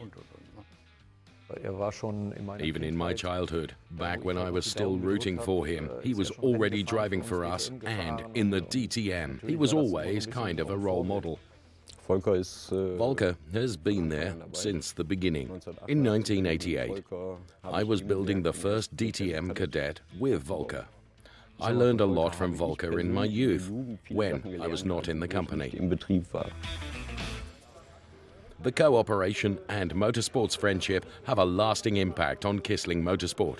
Together, they do numerous projects. While their venture into DTM brings decent results, their race participations on the Nürburgring Nordschleife become more important in Kissling Motorsport's activities. The 24-hour race was a highlight for me as a child, so that's always stuck in my memory. I don't remember when exactly it was that I was walking around the track with my flashlight in hand and a friend in tow. I don't know how old we were when we started roaming around the area. I believe not even 10 years old. I know that after only 1 kilometer the battery went dead and we got lost somewhere in the forest and followed the noise of the motors to find our way back to the track. That's how it all started. The 24-hour race is really important to me. It's always the top event on the Nürburgring. I like the sheer number of participants, the whole surroundings. There are many, many fans on the track. That's something really special. It was always a special event for us, and we've always been there. From the early 90s onwards, the interests of brothers Christian and Stefan and their roles in their parents' company developed rather differently. Christian was never interested in becoming a driver. He wasn't the type to be a driver. Stefan, on the other hand, was hooked. Stefan was a good driver, and I was the one to get him to drive. That's how it has always worked out with our family. I developed everything together with Christian, built all the motors and so forth, did all the electrics. We did everything together, but Christian could do everything on his own too. The beginning of Stefan Kissling's racing career happens in no less a place than the Eiffel roller coaster surrounding the medieval Nürburgring. In 1993, I entered the Endurance Cup for the first time, Kadett E Group A. I got the opportunity because of Dr. Stallman, who'd been driving endurance races for a long time. I was allowed to drive a race with him in the Kadett, and in the same year, my first 24-hour race as well. It was great. I was totally inexperienced, unleashed on the pack. I really tried to let it all hang out because I wanted to prove something. I had enemy contact 1 or 2 times during my first year, although I brushed it off then, thinking it was everybody else's fault. Today, I know of course that it was 100% my fault, but I didn't want to see it then, so that's how my first year of race driving was. Stefan Kissling has special memories of his first 24-hour race as a driver. It was with an Opel Kadett and Dr. Stallman. Our windshield wiper broke rather quickly. There were no spare parts then. Changing the wiper motor would have taken too long in the 24-hour race, and there was heavy rain. I learned a lot for my later motorsports career. I remember the doc saying, cut up an apple and wipe the windshield with it. I asked him, why cut up an apple and wipe the windshield with it? It is water repellent. So that's what we did. With every pit stop, we wiped the windshield with the apple again. Thanks to the apple, we managed to drive the 24-hour race. True to the motto, no pain, no gain, their race participations are a double burden on the up-and-coming race driver and future CEO and boss of the team. I did everything in the car myself, prepared everything, and, as far as possible, also worked on the car at the racetrack. He always had these technical skills, I have to say. He developed the technical understanding immediately when he began with motorsports. Of course, it happened at times that we were fine-tuning until the very last minute, and I almost forgot my gloves and got behind the wheel with oil-smeared hands. When we got towards the starting grid, I was completely strung out, while everyone else had been mentally preparing for it, so I needed to take a breath first. The Endurance Trophy and the 24-hour race, Kissling Motorsport and Opel, both are indispensable combinations at that time. Everything new that Opel put on the market was immediately tuned and used by us. It was most important for me that we were able to be competitive. The competition was huge. His own driving career temporarily pulls Stefan Kissling away from the Nordschleifer in the following years. After his first attempts with the ADAC GT Cup and a title win in 1997, he is drawn to the highly competitive tuner racing series DTC. The DTC was a very defining time for me. The best time in my motorsports career. That was real motorsports for me. There were up to 40 cars in the starting grid.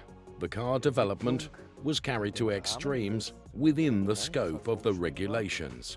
Every option was explored and tried on the racetrack. But as soon as the checkered flag was waved, we sat together with a lot of people in our trailers in the evenings, a really good group of people, barbecuing together with families and kids. It was a great time. Familien und Kinder, und das war schön.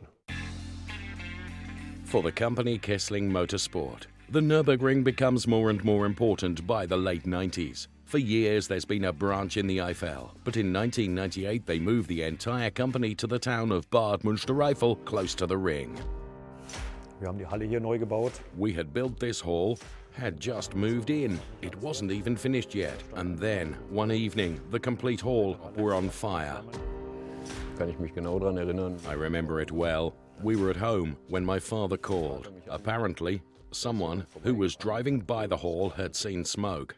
So my father said, "You have a fire extinguisher in your basement. Go grab it and drive to the hall." There was a firebug in the area at that time who had set fire to a couple of companies in the vicinity, and unfortunately we were one of them. We couldn't do anything with our fire extinguisher. I couldn't even get into the street as it was blocked by fire engines. I could see that the sky was lit by the firelight. Everything stood in flames. That was a bitter setback. We were left with nothing all of a sudden. My mother said that she wanted to quit then because we would have had to start from scratch again. But my father said, just as I know him, it has to go on, no matter how. It really wasn't open for debate. I slept on it for a night. The next morning, I rented the old company in Eickerscheid only a day later. There were 17 cars here that burnt that night in the hall, and all the material we had stored there, but one car remained. It was in a trailer outside, because we wanted to take it to test drives on the Nürburgring the next day. So what did we do? While everything was still smoldering here, the firefighters still at work, I took the race car and the 7.5-ton truck to the Nürburgring and did test drives. The fire damage is to be borne entirely by the Kisslings, as they have not taken out an insurance yet for the new hall. But the Kisslings bounce back, roll up their sleeves, and get to work again. It was to give up or go all out at that point. Our characteristics at that time were go all out. The following years proved the Kisslings right, especially after the turn of the millennium. Kissling Motorsport was a force to be reckoned with in the fight for the championship on the Nürburgring endurance track. In 2001, former cross-country cycling world champion Klaus-Peter Thaler and Heinz Rehmann, company founder of H&R Special Springs, win the popular title on the Nordschleife in an Opel Astra F. Only 2 years later, they managed the feat of winning the VLN championship title again. This time it is the twins, Heinz Otto and Jürgen Fritsche, who win the title. The brothers Fritsche and Kissling Motorsport, that's a story in itself. Early on in their company's history, the two brothers from Hukeswagen are on the racetracks together with Kissling Motorsport. In 1993, Heinz Otto Fritsche and Roland Zenger win the first VLN title with and for Kissling Motorsport. We've had highs and lows. We cried and we screamed and so on. But we made it. Das hat natürlich auch den Motorsport geprägt. It left an imprint on motorsports as well. The whole package. I believe it was unbeatable at that time. Also, because of the friendship we had built. We always wanted to win the championship, and we achieved it several times with the two of them. But these extremely ambitious drivers who worked their whole life for it poured everything into it. They don't know anything else besides motorsports. You don't find that a second time. In 2007, the twins manage yet another title win together with Marco Wolf. Heinz Otto and Jürgen Fritsche become record-holding champions, undefeated until this day. But the VLN's success cannot belie the fact that the cooperation with the car manufacturer from Rüsselsheim is not getting any easier. Remedial measures, job cuts, the withdrawal from the DTM. Opel is stuck right in the middle of a crisis. We have been working with Opel for over 40 years now. I don't think many others, especially in motorsports, can say about themselves to be so loyal to a brand and vice versa as Opel and Kissling Motorsport are. There are always good and bad times. For Opel, as for any other manufacturer, I think in the end we absolutely made the right choice. Kissling und Opel gehören zusammen. Kissling and Opel belong together. That's just how it is. It has always been like that. That was our mindset, and it still is today. This is how Opel feels about it at that time as well. Despite all their struggles, the idea is born for a new motorsports casting format, including racing commitments. The OPC Race Camp. OPC Race Camp was a whole new experience for me. You've got to hand it to him. Manuel Reuter really put emphasis on the fact that it was not just about the show, which of course had to happen for TV, but about finding the best talents. At this time, in Bad Münstereifel, several extraordinary racing cars are manufactured based on production cars, not designed for the Nordschleife and nearly undrivable. There is the Opel Speedster, fueled by a 2.5-litre Calibra ITC engine. With the Corvette C6, Kissling fights for overall victories in the Endurance Championship between 2007 and 2009, but the classification combined with the recently introduced GT3 regulations outbreak the 8-cylinder racing car. Only one VLN podium is won in the end. The Corvette VLN project is finished. As it often happened in the history of Kissling Motorsport, the focus in the following years is, among others, on the Fritsche brothers. In the next years, they win numerous class titles and even more respect from their opponents on the track.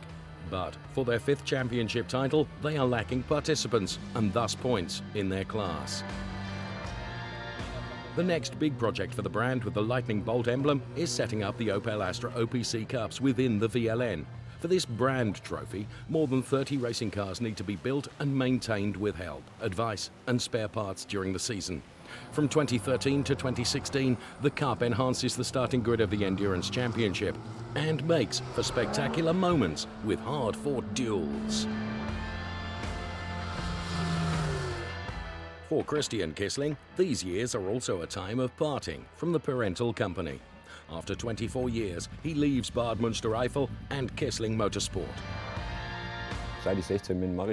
I have been doing motorsports since I was 16 years old. Have always been everywhere in the world. I decided that I needed to do something new.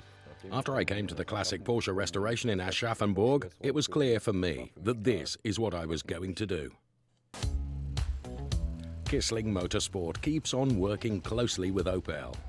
When the touring car class TCR wins out internationally, Opel decides to offer a car for both national and international competitions. Their concept and build happens in Bad Münstereifel. Ja, war eine riesen Herausforderung. It was a huge challenge. We were new. The other manufacturers had been there for 2 years already. Es gab viele Sachen in der VLN. There were many great things about the VLN time. But because I was part of this project, the title win in the TCR Germany at the end was the greatest for me. Also am schönsten. 2017 proves to be a difficult year for the Kissling family. For decades, Ursula Kissling keeps the family together and organizes business matters in the background. Her death leaves a void. Only a short time before that, on top of it all, Helmut Kissling has a stroke. My wife had always been with me, and if she hadn't, I wouldn't have made it. Never. We had been together for 50 years, and then she died. After my mum died 2 years ago, and my father had a stroke at the same time, that was the point. It could only get worse. It can only go downhill from there. There was a great solidarity in our family business. From this point on, you can only go forward. You have to have that motivation to go with the changes. In addition to these private blows of fate, the Kissling anniversary is also a year with entrepreneurial difficulties. General Motors sells their Opel shares to French PSA Group. All plans regarding future Opel Motorsports activities are open. It is hard to celebrate Kissling's 40-year company history under these impressions, but their motto still is, the show must go on. On the Nürburgring Nordschleife, the Opel Astra TCR participates in a race for the first time. Driving it are two longtime companions, Volker Streichek, together with Kissling test driver Anu Luostaranen. In September 2017, the company's anniversary is celebrated with this car at the Nürburgring. The touring car is a highlight on the track and wins further class titles for the traditional team. Considering the events of the past few years, they think about quitting all their activities for the first time. Helmut and Stefan Kissling ultimately decide not to keep the business going.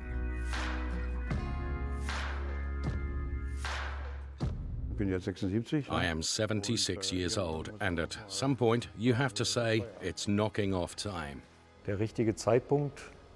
The right time for us was when we, as a family, decided that it wasn't working out for us anymore the way it used to. You have to be ready to give 100% for the business in order for it to have a future. We reached the point when we knew we just weren't willing to give it that anymore. When you reach that point, it's the best time to quit, because no matter what you do, 50% or 80% just won't do in the future. That's how I see it too, and have seen it 5 years ago. I think for Stefan, it is time for something new. It's a pity because of the fans, of course, but it is just time. Die Opel-Fan-Gemeinschaft. The Opel fan community was always the best for me, especially in my active time. There is a really nice fan stand block close to the Hohe Acht at the 24-hour race. I don't know if it is still there, but it has been for years, decades, and every time I was driving in the 24-hour race, I could hear their horns before I came up to the Hohe Acht.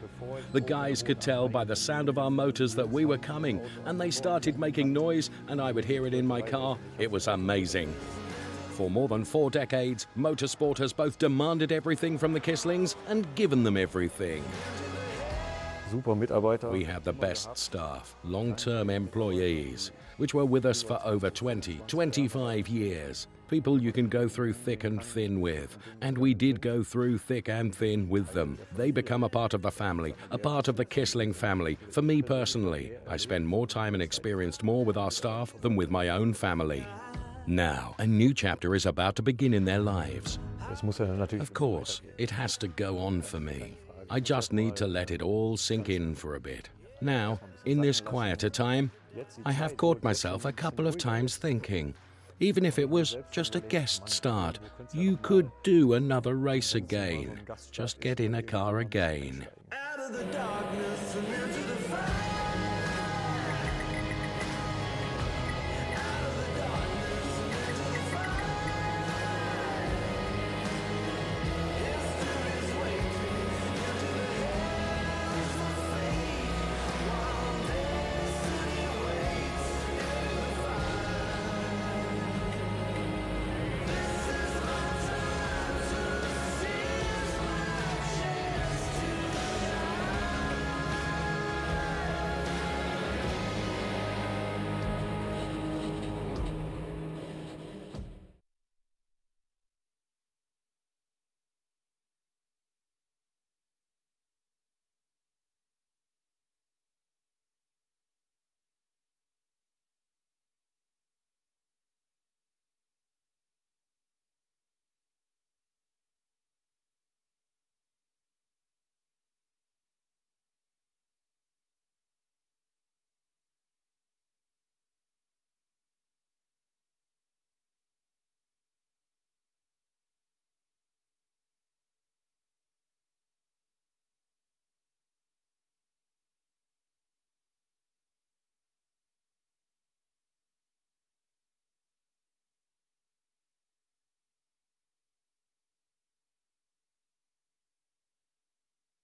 Cars were starting their second lap, and the first the SP9s were making their pits to change tyres, I was still thinking another lap was worthwhile. Unfortunately, I opened my mouth and had that thought come out, so I can't call it back in. But it was what happened over the next minute or two that really, really changed, brought out that red flag, the way the visibility went to nothing. Yeah, absolutely. advice coming through that parts of the track still has much snow. Very much snow. Try to, yes, which is more. Is more. Very much snow is more. Yes. Yeah. But, and again, looking at the images of the start-finish straight, it looks as though it's just been a wet track and it's drying. In fact, pit exit, you can almost see dry circuit. So the sun is shining on that, but the snow we saw at the far end that left us with no grass around the circuit, only snow, and is clearly still there. And yeah, we need to know the sun is shining, temperature is still barely above freezing. Watch the clock, Paul, because they will decide apparently race control within the next 30 to 40 minutes, which will take it past what should have been the midpoint in the race, about whether the race is going to be restarted. Red flag. Wir sind Motorsport. Wir sind H&R.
The season, including warm sunny days for the races that run in August and September.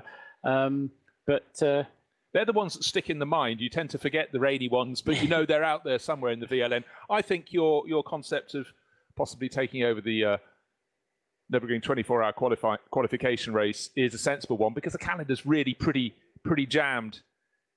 Yeah, and as it is with the 9 rounds. And the other aspect to it, of course, is the big one, the Nürburgring 24 hours, which does eat into the VLN calendar in a certain way, but also gives the entrants an opportunity to pre-qualify for the top 40 shootout by finishing in the top positions within a VLN race. Now, if you don't have the VLN race, then of course you don't get that opportunity.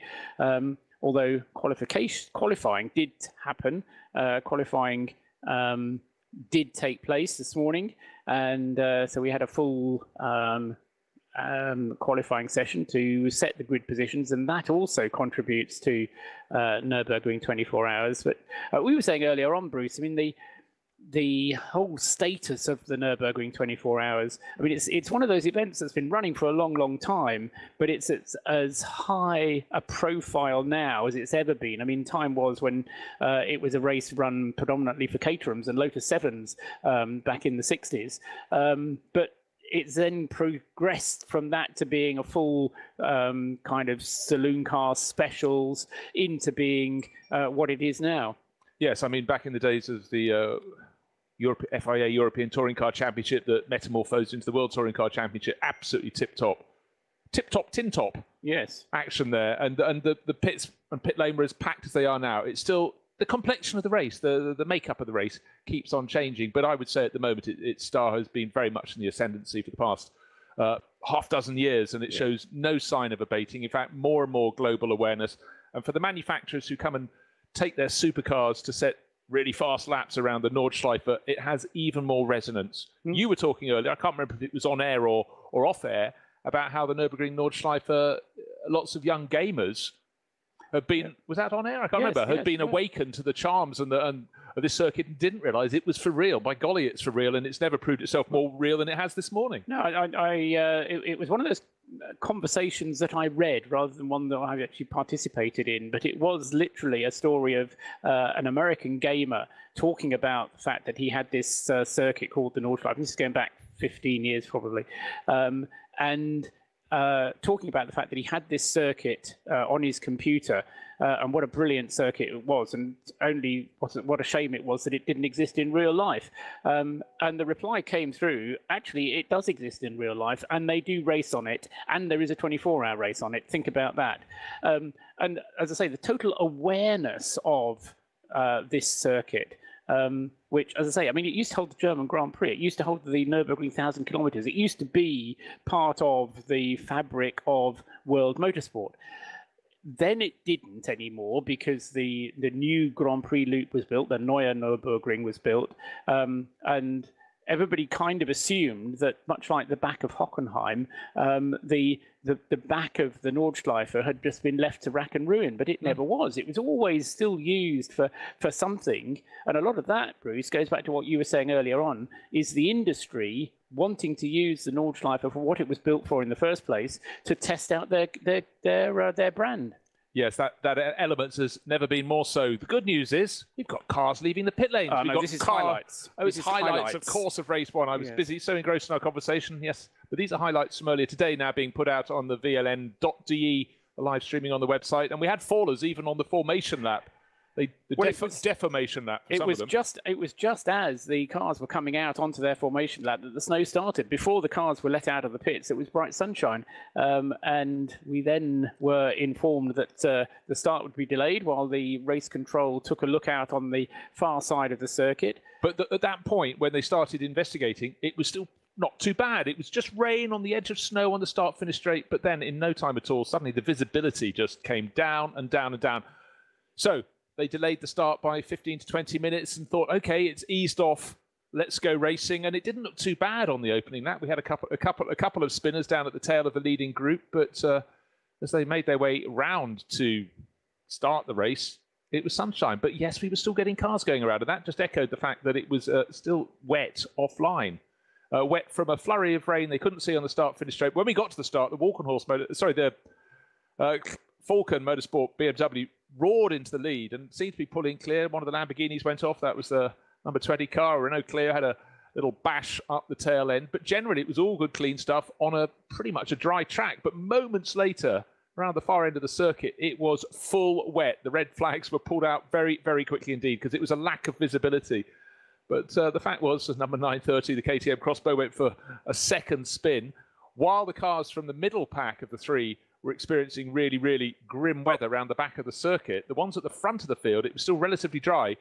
They went on to start their second lap, but then the red flag was flown soon after that, long before the second of the three groups came to take the start their second lap, so they were able to pull off, and it took forever to get the rest of the cars back around the circuit. Number 2 Mercedes went for a spin, unfortunately, and sat with its tail to the barriers. But you could see just how bad the conditions were getting as well with the fog. And this was not snow causing the problem, Bruce, as much as lack of visibility. We talked about it. The fog descended. There was a big, heavy cloud that just came over and descended upon the circuit, making visibility absolutely impossible on the run back. And remember, on the Dottinger Höhe, you're doing in excess of 200 kilometers an hour. And you don't want to be doing that when you can't see more than 40, 50 yards ahead of you. Yeah, the final sort of half, maybe the final third of the lap was where the fog was really, really hanging. And of course, that does include the Dottinger Höhe. But you need your sight lines through the twisting corners before that. And the good news is those sight lines have come back, at least in the area of the circuit around the Grand Prix loop. The cloud is lifting, but as ever with the Nordschleife, you have to consider what's happening in the far beyond. So we're waiting for decisions from race control. May wait a little longer, but the clouds have started to roll away. We've actually got blue sky now, not just sun trying to come through. So conditions are changing, but I just got to reiterate again that the weather forecast for today was weather blowing in and out. We thought it might be little flurries of rain, nothing rare about that on the Nordschleife at this time of year. We were ready for that. We weren't ready for the snow. We certainly weren't ready for the fog. And race control absolutely doing the right thing in terms of throwing that red flag, because conditions, I've almost never seen conditions go downhill as fast as they did this morning. Indeed, and the problem was, of course, that it wasn't just difficult conditions, it was seriously dangerous conditions, and with cars on slick tyres. I mean, I was put in mind of the Nürburgring 24 hours of 4 or 5 years ago when we had a hailstorm in the middle of May, can you believe, and the climb up towards the carousel became so treacherous that you had GT3 cars just spinning their wheels trying to get up the hill and not managing it because they'd had this hailstorm. And at that point, the race had to be stopped as well. But because it was May, it was that much warmer ambient conditions, you couldn't see them not being able to restart. You know, there was just a general warmth about the place where it just was wet, whereas this is proper wintry conditions that we have here. We'll see what happens, and hopefully we will be able to get something underway again, because as you say, although there are clouds about at the moment, the Nürburgring bathed in sunshine.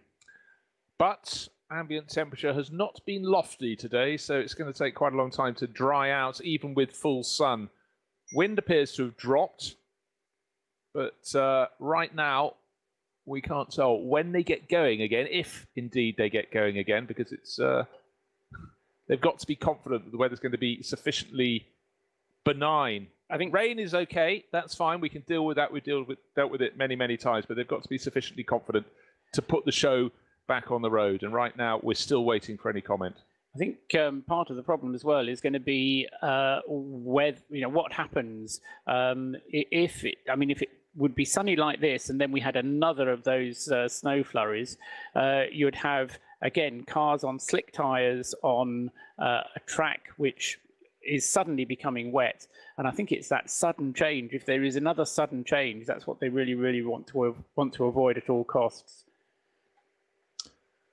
So there is a hiatus for VLN2 at the Nürburgring Nordschleife with the middle of April, and we've got the weather you might have expected more in February or even early March. What had been a bright sunny morning, albeit cold, has become very difficult. And I think you're absolutely spot on there, Paul. It's not just the changing of the weather, it's who's on which tyres when, if indeed any further really awful weather hits the circuit. Right now it's all looking fairly fine, and waiting for any signal from race control. All the cars are either in the paddock or in the pit garages, trying to keep dry. A few are having little bits of bodywork repair done to them. There are a few knocks and scrapes around that opening lap, including also the formation lap.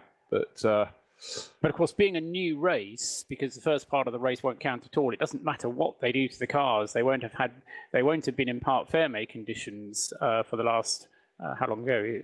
Almost 2 hours. They won't have been in part ferme conditions, so they will have been being worked on and refettled practically into brand new cars if necessary in some cases. We did notice that Clio, there was a Porsche that had damage at the front, and so where work needs to have been done, it will have been able to be done.